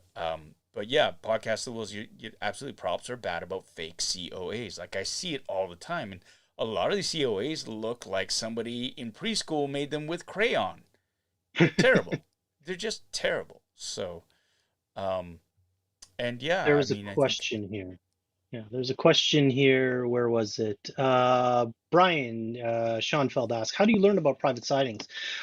Usually, I just Google it. There's a few sites that I'd mentioned here. So TriStar, so they kind of have a stable of players that they have exclusive. And so if you check their website, they'll say like, "Oh, we're doing a Brady signing this weekend." Well, they'll usually announce it months ahead of time because they'll allow people to mail in stuff to get signed and then they'll send it back. Um, but often if you just Google it, right? Like if there's a particular player that you're looking for, Google, like Aaron Rodgers signing, right? And any of these places, like Aaron Rodgers usually signs only with Fanatics, but usually these places, once they have something lined up, and usually they do these in the off season too, right? They'll make an announcement saying, "Hey, there's a so and so signing that we're doing in 2 months. Here's the order forms. Here's what you can send in. Here's the price of what it'll cost to sign a ball or a helmet or a poster or whatever." And you can either send your own personal items in, or they'll usually have like, all right, like I did with the Larry Walker one. It was okay. You pick a ball. You pick if you just want a signature. You pick if you want the Hall of Fame inscription or any other kind of inscription. So just Google if there's players that you're looking for. Oftentimes, you'll be able to find some private signings. Also, like sports shows, like sports card shows. Often it's more retired players, but they make a lot of their money in retirement, especially some of these players who didn't make that much, when the leagues didn't pay as much. They make money at these conventions, right? So check out some of the sports conventions, some of the different cons, and you'll see who do they have lined up. Okay, well, at this sports card show, we're going to have Barry Sanders and Deion Sanders and these players. So and they'll be doing signings, and here's the price list to get things signed and meet and for pictures. So there's lots of ways to find kind of the stuff that you're looking for. Yeah. Now, Sunny Channel brings up a good point. A friend sent me a picture of a frame signed J.J. Watt jersey being sold at Home Goods, which is like Ross, for $500. Seems odd to me. We've seen these before. Up in Canada, we've seen, like, I see it at Loblaws. They'll have, like, a Jose Bautista signed thing. It's in a plaque or whatever, and it's like $200. And it's for charity, ostensibly. Yeah. But it's like, are they legit? What say you, Tommy? At that point, I would Google it, right? What company is doing it? Usually, if it's a reputable company that is doing it, then you'll find something online on them, right?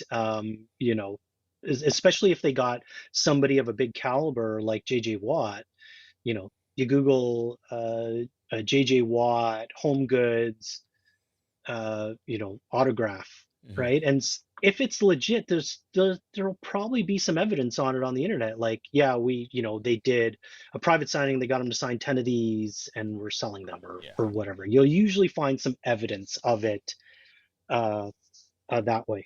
And really, the best way to ensure that you got a legit autograph is to watch them sign it in person. Well, so this is a hilarious thing, because it doesn't happen often, but it happens. People who have gotten, say, something signed in person, right? They'll send it. They got it signed in person, so they know it's legit. Yeah. They'll send it into Beckett or PSA just so they can get the Beckett's authentication on it, because if they ever want to resell it, you got that Becker sticker on it, it's worth more. Beckett sends it back and say, "Sorry, we don't think it's authentic." It's like, but I was there. I videotaped him doing it.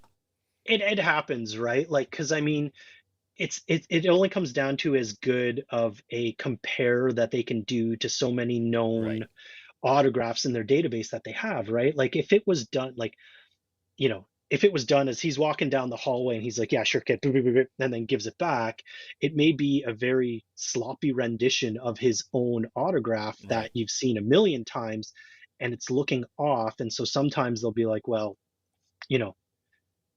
I may believe you that it's real, that you got it signed in person, but I can't put my reputation on this because I didn't see them do it in person. So sometimes they will do, your kind of false positives, or I guess false negatives. Right. So, but to me, at the end of the day, if it's for your personal collection and you know that he signed it, that's all you need. That's all you need, right? So, what are you selling it for? Why are you getting it authenticated? Yeah, authentication. The resale value. And this is an interesting thing too, because I myself have gone through the process of signing. For those of you who don't know, I had a role on a little TV show called The Mandalorian, and I was lucky enough to get what is it? I got Topps Cards released a character card of me, and I got a chance to autograph it, and it was just like going through that process of authentication. There you go, Tommy's got one. There it is. Right there. And what happened was, it's a very, very strict process where I had to submit a sample of my autograph so they had something to compare it to.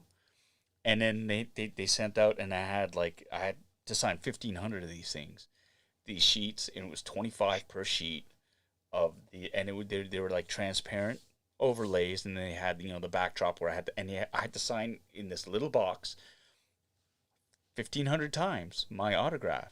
And it was just like, after a certain point, like when I saw my own autograph getting a bit janky, I had to take a break, because I didn't like they would compare it to my original autograph, and it's something about that, and then they have to authenticate it, authenticate. Jesus Christ. Hmm. So it's an arduous process, like getting something and like having it legit, and like for Topps cards, they were placed on these holographic sort of uh, stickers that were then placed on the cards and then vetted that way, so that you knew you were getting an actual authentic autograph. Um, and here, I'll put this up here. There you go. That's this picture here. That top part here is what they used for it, right? Um, and again, some more shameless self promotion. I'm gonna bring this up right here because I'm cheap. I'm gonna be at the Niagara Falls Comic Con, October 29th and 30th, and I will be there for meet and greets. So if you're in that area, come on by. I'm actually going to be autographing things and posing for pictures. So if you're in the area and you want something signed and you want to say hi, please do. Because I'll be there. What you'll find, yeah, what you'll find at some of the really large cons, like especially at San Diego Comic Con, they did it at the last Fan Expo in Toronto, but at a lot of the bigger ones, Beckett will be there, and they'll have a little booth, Mm-hmm. and they'll do authentications for you On the spot. while you wait, and they usually kind of partner with the con to say, uh, I'm getting so and so to sign an autograph for me. You take it over to their booth and they'll authenticate it for you because obviously they were there and they know that person was there signing it. So for like a nominal like $5 fee or whatever, like they don't have to do the kind of like super checking it, making sure it's there. It's like Right. they're right next to the row of autographers. And if you want to get the sticker on it, just take it over to them for $5 or $10. They'll authenticate it, put it into their database, and then you have your authenticated autograph. Right. Okay, so here's my question to everybody out there, all 26 of you. What's the most you've ever spent on an autograph? And who was it?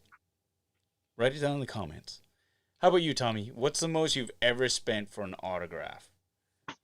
Well, it'll be one of these. So you kind of look like Stevie Wonder for a second, because I know you're looking up at your wall of collectibles. I'm looking up at my but it's not on camera, rows. so it looks like you're doing the whole Stevie Wonder thing. I'll probably say the Walker Ball was the most expensive. Okay. Uh, And what's a that good price cost for me. you? What do you think That it's worth? cost me. What do I mean, again, the pieces I It collect depends on who it is. are meaningful pieces though, Right. right? So it's like Larry Walker, my favorite ball player growing up, and so it's worth something to me, right? Right. Like I don't put a dollar figure on it necessarily. Like I like But you having it paid on my for it. shelf. I did pay for it. It You was paid like for it. all in, it was like $150, Wow. like with shipping and stuff. So I mean, not terrible. $150, is it worth that to somebody else? I don't know. I mean, value is in the eye of the beholder, right? Brian Humphreys, right? He spent $250 for a Mickey mantle, signed in person in 1992. I think that's pretty good. Beautiful. Legend. He is. Robert Kirkman's $300 signed copy of The Walking Dead. Yeah. Yeah. Sparrow. That's a nice pickup. There you go. We have Aaron S. $40 on 2 mystery puck bags at an Oilers game. Get a Benoit Pouliot and a McDavid puck. I have a Grant Fuhr mask. That was a gift. That's nice. We got $85 for Tom Holland's autograph. Sweet. Very nice. Peter Mayhew and John Barrowman. I think I paid $30 at Fan Expo. Yo. That Peter Mayhew is worth way more than $30 now. Yeah. Sad but true. But would you 500. really want to sell it? That's the other thing, right? Like, why are you collecting these things?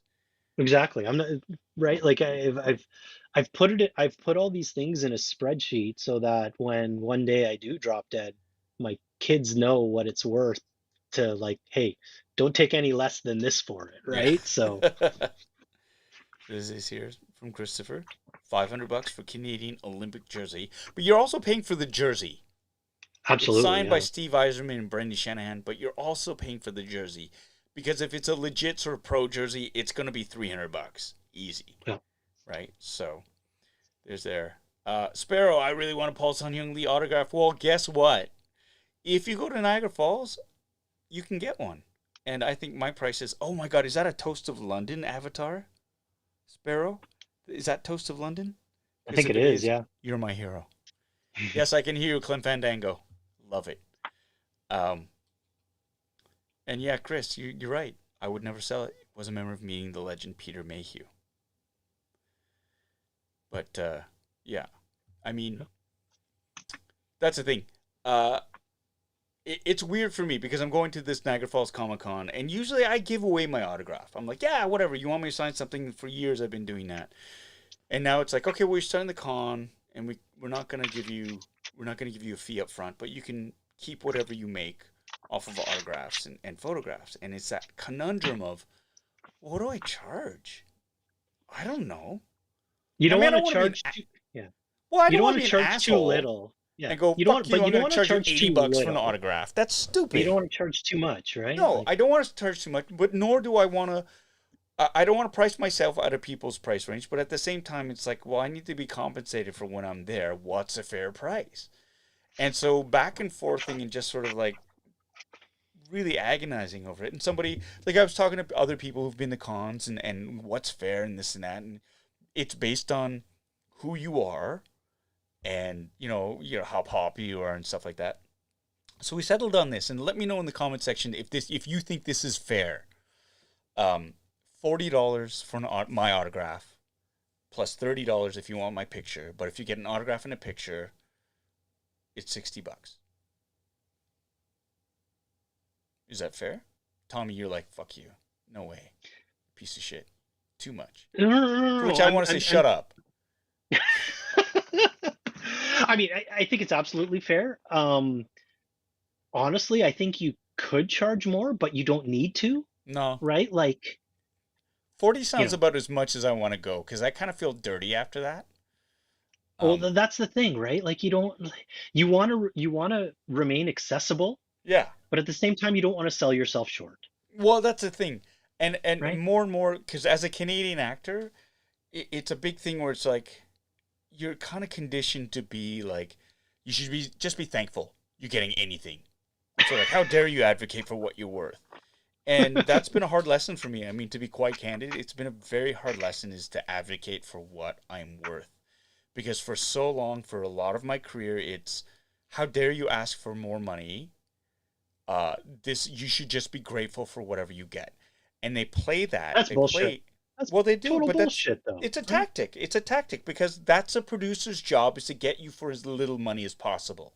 Well, And sure, it's our but job to get as much money as we are worth. And there's a weird sort of, but what it does is it creates a really unhealthy dynamic where artists are continually undervalued and they're taught to undervalue themselves. And it's really kind of gross in that sense because I am conditioned to feel bad about advocating for what I think I'm worth. And it's crippling and it's not fair. I don't think it's fair. But I'm becoming a little bit more aware of that now. But it's a difficult journey to but sort of go, isn't that I'm what worth good this agents much. isn't that what good agents are for too? They're the ones fighting for you, so you can kind of step back from the exact dollar Yeah. negotiations, right? Well, and Like that's, you can yeah, get and them to I do let the my dirty agent work do for you. that. I let my agent do that, like for Right. contracts now. And now I Hmm. know it's like, hey, I got 3 CSA awards. I bring more than fair value to every project. It's like, it's not only my acting ability, but it's how I conduct myself on set, the energy that I bring, the positivity that I bring, the respect. If I'm doing any sort of press for the show, I bring, like, that is, you cannot put a price on that. Like, it's not quantifiable, right? So it's a lot extra value that I bring. And I think a lot of people, it's like, watch any interview that I've done for any show. If I'm promoting it, and you see I bring more than fair value to it. So it's You've been like, on two you've been on two fucking episodes of The Mandalorian with lines. You are worth money. I'll say it if you won't. it's funny, but it's funny because it's like you say that, but it's like I did 5 seasons of Kim's Convenience as the lead actor and won Yeah. 3 awards from it, and the show has won how many awards? But the first thing we go to is 2 episodes of The Mandalorian, which I love. I mean, I'm not, but what I'm just trying to point out is like it's like I'm such a saying different scale, right? no, it is a different scale, but it comes down to visibility, right? Like, Yeah, you know, I loved Kim's. It's one of my favorite sitcoms of all time, and the 5 seasons are all totally brilliant. And thankfully, it made its way to Netflix, yeah, so you got more of a global audience. But yeah, it's a numbers game, right? Like of how many eyeballs, yeah. right?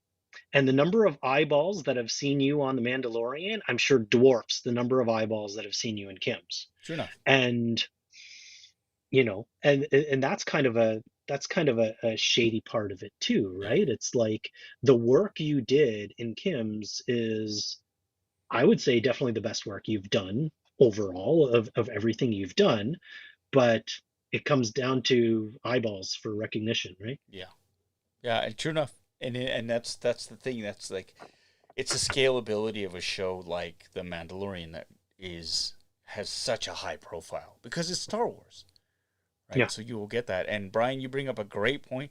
Look at how big yeah, those 2 episodes pivoted so many people here in the U.S. to Kim's, and that's true. And also, and I hate to say this because it's weird to say this, the pandemic really, really pushed a lot of people towards Kim's. mm. They were stuck at home and they wanted a show that was gentle and positive and uplifting, and Kim's fit the bill. It's like So, how much of a bump did Kim's get from Bowen Yang saying "Save Kim's Convenience" at yeah, the end of true Saturday Night enough. Live Weekend Update, right? True Like I enough. heard it, like the search the search bump that on Kim's Convenience as people looked up, well, what's he talking about? Kim's Yeah, Convenience, right? And I'm yeah, sure that leads to things, which is basically you have millions of eyeballs hear him say that one line, and yeah. it leads to things. So Thank you, Thura. anyway, Thank you so much. we've gotten away from sports ball here, We have, but that's the but you know thing. what? It's like, We've where are been we on gonna for go? Where almost are we two gonna hours go? now. Um, Was there anything else that I jotted down here that I thought would be funny to talk about? We talked about well, the ugly Kraken we uniforms. barely spoke about hockey other than the ugly Kraken uniforms. We barely spoke Yeah. about the Blue Jays, and this was supposed to be a homer sort of thing. But Yeah. we're at an hour and 42 into this live cast, this live stream, this live cast. Jesus, suffering fuck. Sorry.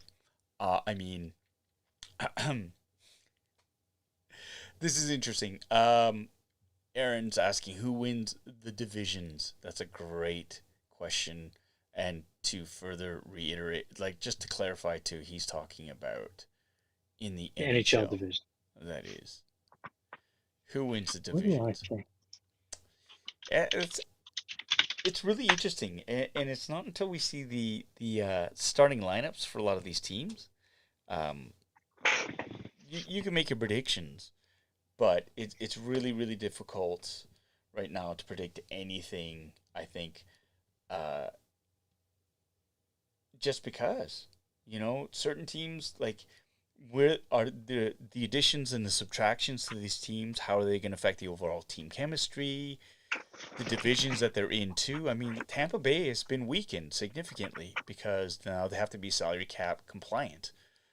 They still have the best goalie in the league, though, right? And they still Yeah. have like a lot of the core players, but they're not going to be. It's not going to be the same team as the team that won the last 2 Stanley Cups, right? Yeah. And anything can happen. So And it's hard to kind of project from last season to this season because yeah, last season was was so such weird, right? yeah, it was Like, such an outlier, yeah. right? Chris, I love you, but fuck you, man. Fuck you. And I take that take that with the fullest amount of respect and love. I think that's so funny. That's a great chirp. So it deserves kudos. Oh my god. It's so I do hard want being a to. Toronto fan. I just have to say that. It's so hard. It's like one kick to the nuts after another, always. So, So I will bring this back to sports ball. I'll ask you the question, all Paul. right, Next season, who would you rather keep, Simeon or Ray? And do you think Semyon. we'll keep either of them? Semyon. Robbie Ray And is why do you say that? he's every 5 days. Simeon is an everyday player, Mhm. and what he brought to the Blue Jays. And I was saying this earlier on. We got to re-sign him right away. The thing is Yeah. with Simeon is he doesn't want to play second base. He wants to be shortstop. I mean, he's a great team player, Yep. right? And he went to second base, and then what did he do? He just set the major league fucking record for most home runs by a second baseman, right? But in his heart, Yep. he wants to play shortstop. So I don't Yep. know, unless you park a dump truck full of money in front of him and you let him play short everyone like more than he did, and you give Bo a bit of a rest, who knows? He said all the right things in the exit interviews. I want to stay. Who wouldn't want to be part of this? Blah blah blah. But he's Yeah. earned a huge payday, and I don't know if the Oh, Jays absolutely. are willing to give him the term that he wants. I think they'll give him money. It's term. The Yeah. Jays won't give more than 5 years, right? They won't. And it's That's just why I like, don't think we'll keep either of them, right? yeah, Like, no. I I think at the end of the day, it's like you're gonna lose them both. yeah. It sucks, but I think they got a better shot at Robbie Ray just because he's such a horse, and because he really, I mean, Pete Walker rejuvenated him, reinvented him. He Yeah. went, and I think he likes Pete Walker, and the fact that he re-signed with the Jays so early in the offseason. And I remember last year at the beginning, we're like, oh, Robbie Ray re-signed. We're like, who fucking Robbie Ray? What? Come on. That's Yeah. who we got? Because everybody was hoping the Jays would make a big splash in free agency. And Well, then you you know get a what? That was Cy Young caliber season from Robbie Ray. that's one of the things I was going to bring up because Jays went hard after Trevor Bauer. I'm Yeah. glad they didn't Oh, land wow. Talk about dodging a him. bullet, right? Yeah. Wow. And then, and Steven Matz, let's not discount. He won one more game than Robbie Ray, and he's a free agent. Yeah. And I remember when they signed him too, they're like, Steven Matz, he didn't even win a fucking game last year. And then here he is, 13 more wins than he did all of last year. And so that's the thing. So you look at it and you go, you never know what's going to pan out. And we're all experts sitting at home looking at the numbers. But it's that's what makes it so interesting. So I have faith in, like, we've got Barrios Yep. for another season. Yep. We have Manoa and Hyunjin Ryu. He scuffled near the end, but that's three pitchers. That's like 3/5 That's a of strong really 1, 2, 3. great, yeah, Yep. starting lineup. And you need a couple more arms in the bullpen, fine. Maybe you could shore up third base, fine. But the core of the team, you still got these players.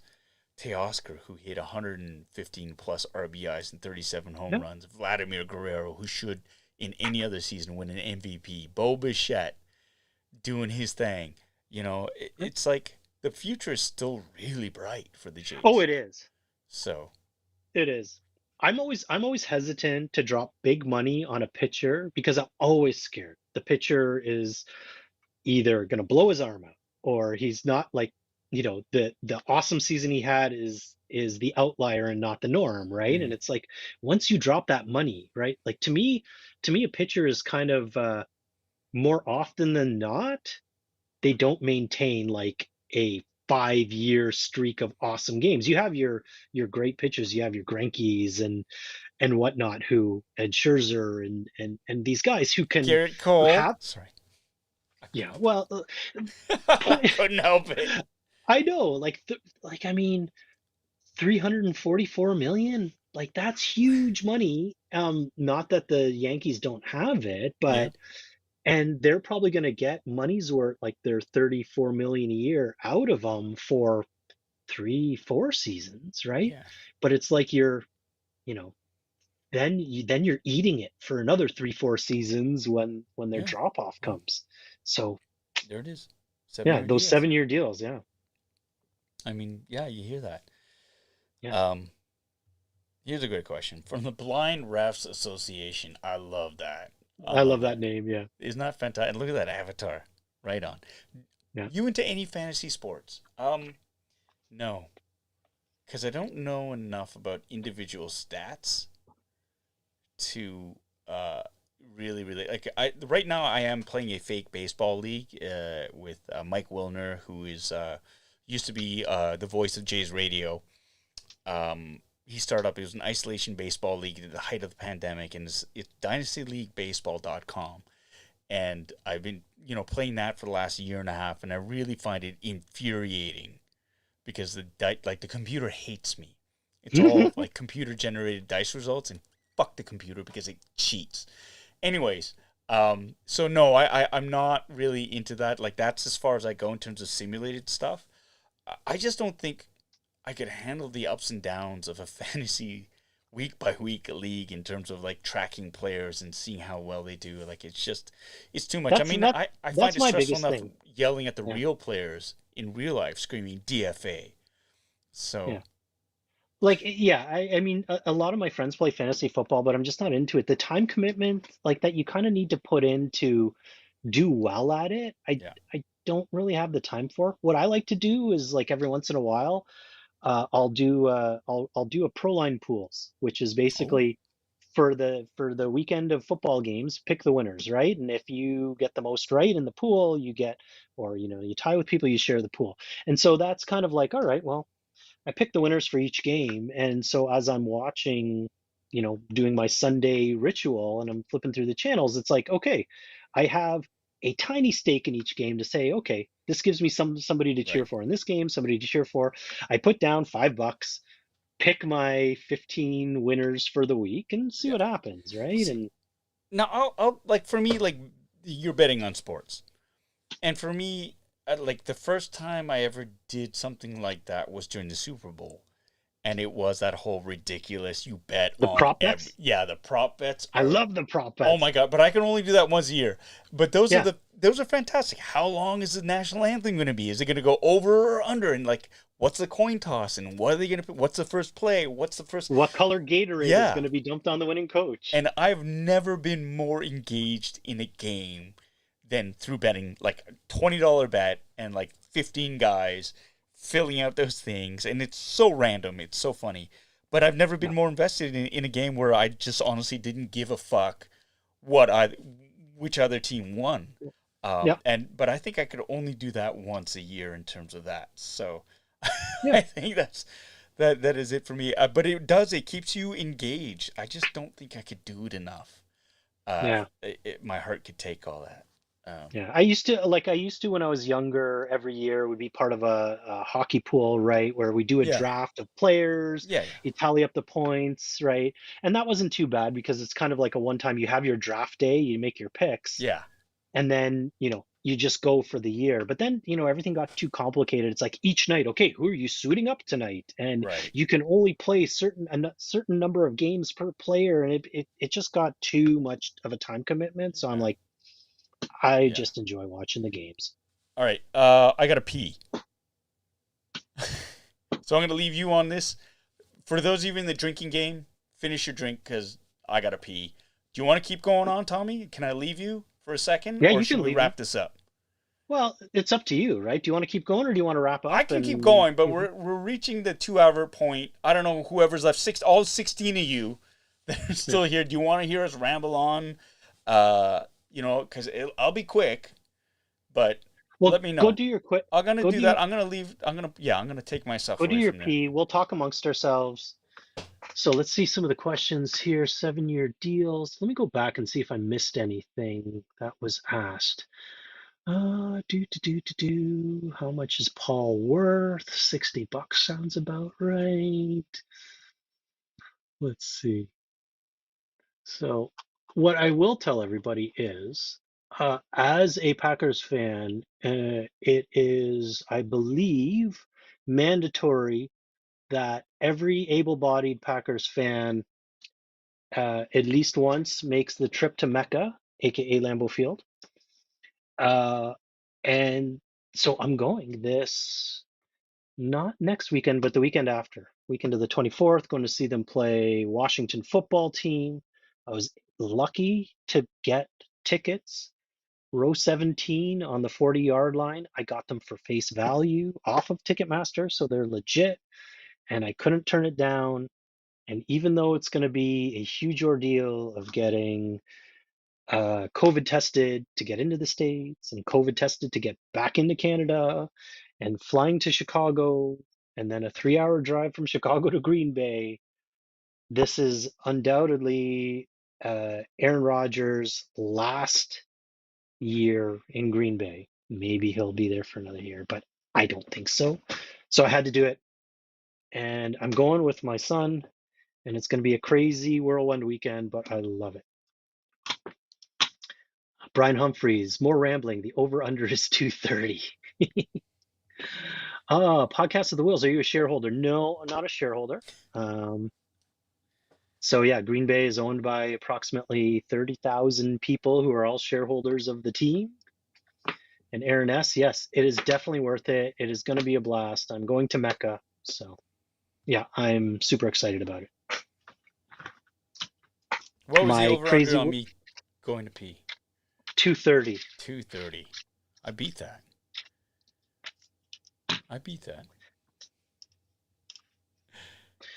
The Sunny Channel. Yeah, I went to the last game for the Texans last year. Ended up seeing J.J. Watts and Deshaun Watson last game for the Texans without knowing it. Yeah. Oh, Um, so like Aaron Rodgers actually in one of his interviews brought up, it's like, you know, you make sure you kind of appreciate the moment, right? Because one day it'll be gone, right? And so if you haven't like if he said it, especially in the last couple of years, he's like he knows he's probably only got a few more years left. So he's really just tried to focus on cherishing each season as it unfolds and the camaraderie that he has with his teammates and all that stuff. And he's like he's gotten into this really kind of zen place of, kind of not giving a fuck of all the chatter around him, but just being in the moment in the locker room with his teammates during the games because he just loves the game and he says, you know what, I'm making sure I appreciate this because he's like, I'm definitely on the back nine of my career and it's going to end sooner rather than later. So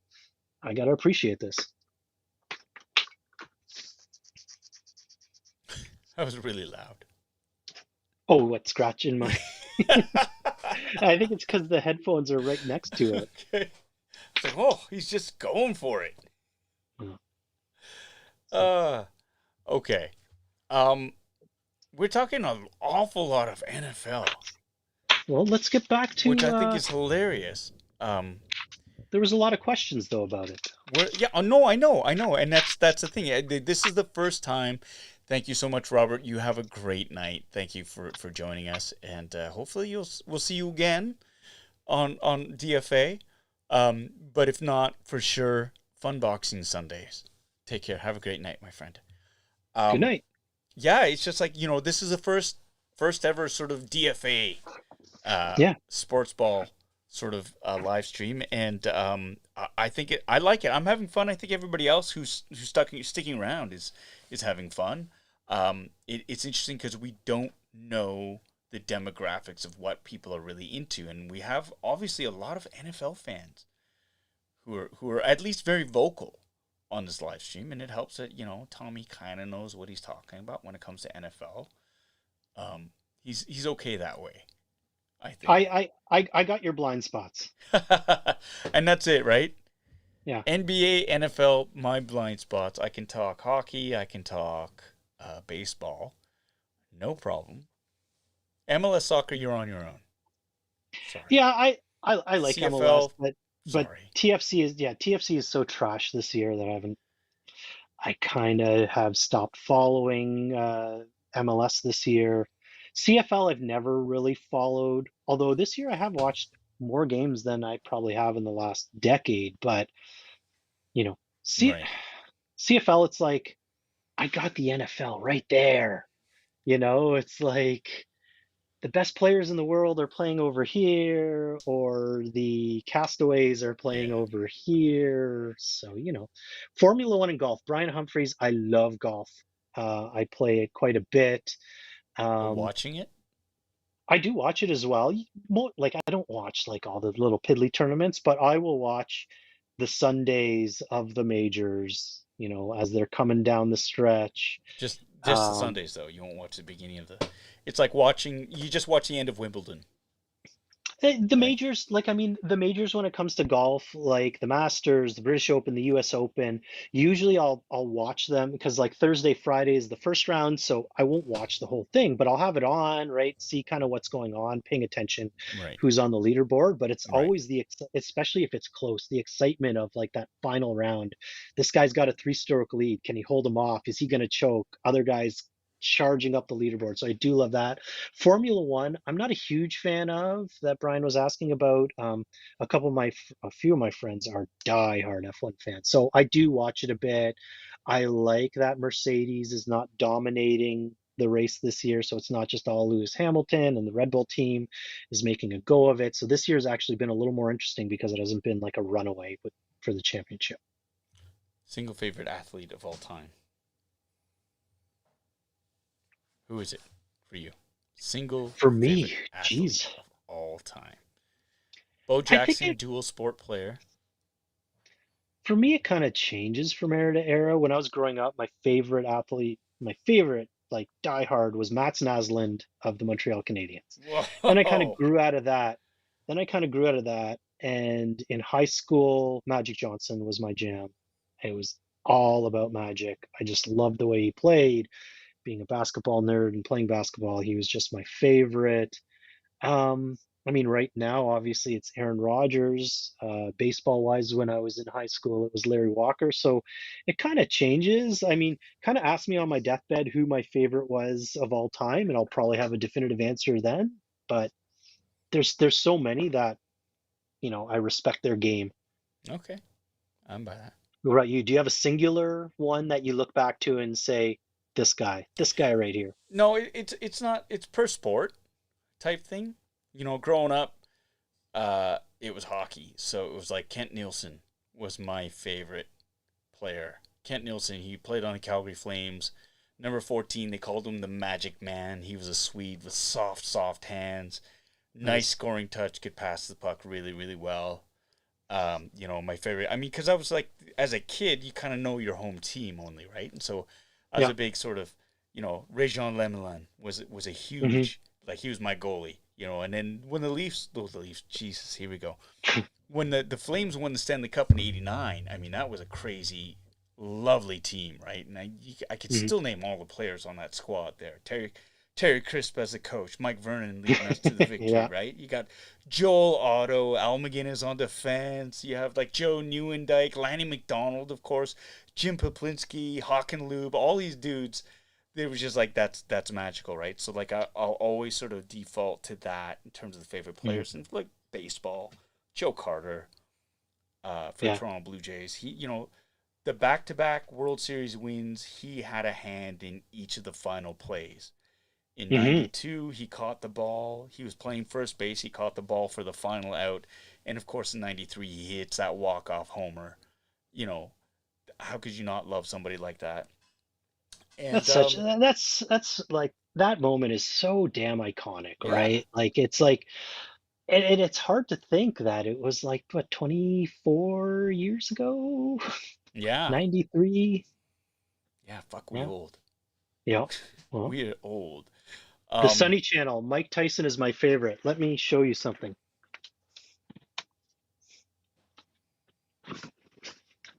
Oh no way! Mike Tyson's Punch Out, signed by Mike Tyson. Yes, that's This amazing. is one of my favorite pieces. I love it. Amazing. Amazing. All right, you know what? I think that's a perfect way to end it. Yeah. That was the We're, showstopper. we're For burning everybody through who's all of here, our. all 12 of you, thank you so much for joining. Sunny Channel, thank you for being so involved. Brian Humphreys for being engaged. Christopher Colvin, thank you so much. Podcast of the Wills. All of you gamers who stuck in there. Gabe Jones, Robert, he's gone now. Aaron S. I've mentioned Brian already, right? Chris Christie. You guys are gamers. Thank you so Yeah. much for joining. We're gonna try this again. Um, and yeah, I think this was a really nice soft open for this, considering how we just sort of broadcast it for today. Yeah. We'll do a And post mortem and see how the we can great improve. the great thing is we had all of these segments to talk about and we got to none of them. So I hey, we know. got some material for upcoming shows. Yes. So for everybody out there, thank you so much for joining Tommy and I. You know, upwards and onwards. I had a lot of fun. I had a lot of fun, Yeah, Tommy. me Thank you too. so much for joining. It's like being at a bar just talking shit about Yeah, sports. yeah, and What's not that's great about that? there you go. That's it. That's it. In this time of COVID, as always, stay safe. Wear a mask. Wash your hands. Stop touching your face. Get vaccinated. For the love of all sports, get vaccinated so we can all go back to watching sports at full capacity. Um, have a great week. We'll see you hopefully on Fun Boxing Sundays, which might be a little bit delayed No, because AMA on Friday oh my for god, I the totally forgot. I have an AMA on Friday. Ask me anything. For all 12 of you who are still watching, yeah, Friday you need to be a member though to engage and to participate, but I think it's going to be fair value. There's a ton of great questions already on the community tab. Give it a shot. It's at most what, $3? $3 for the month for an AM yeah. for the first AMA, and you get access to the other content too. But until then, thank you so much for joining us on DFA, the inaugural live stream of that. Keep safe. Chuck up on that bat, and we'll see you on the flip side. Take it easy.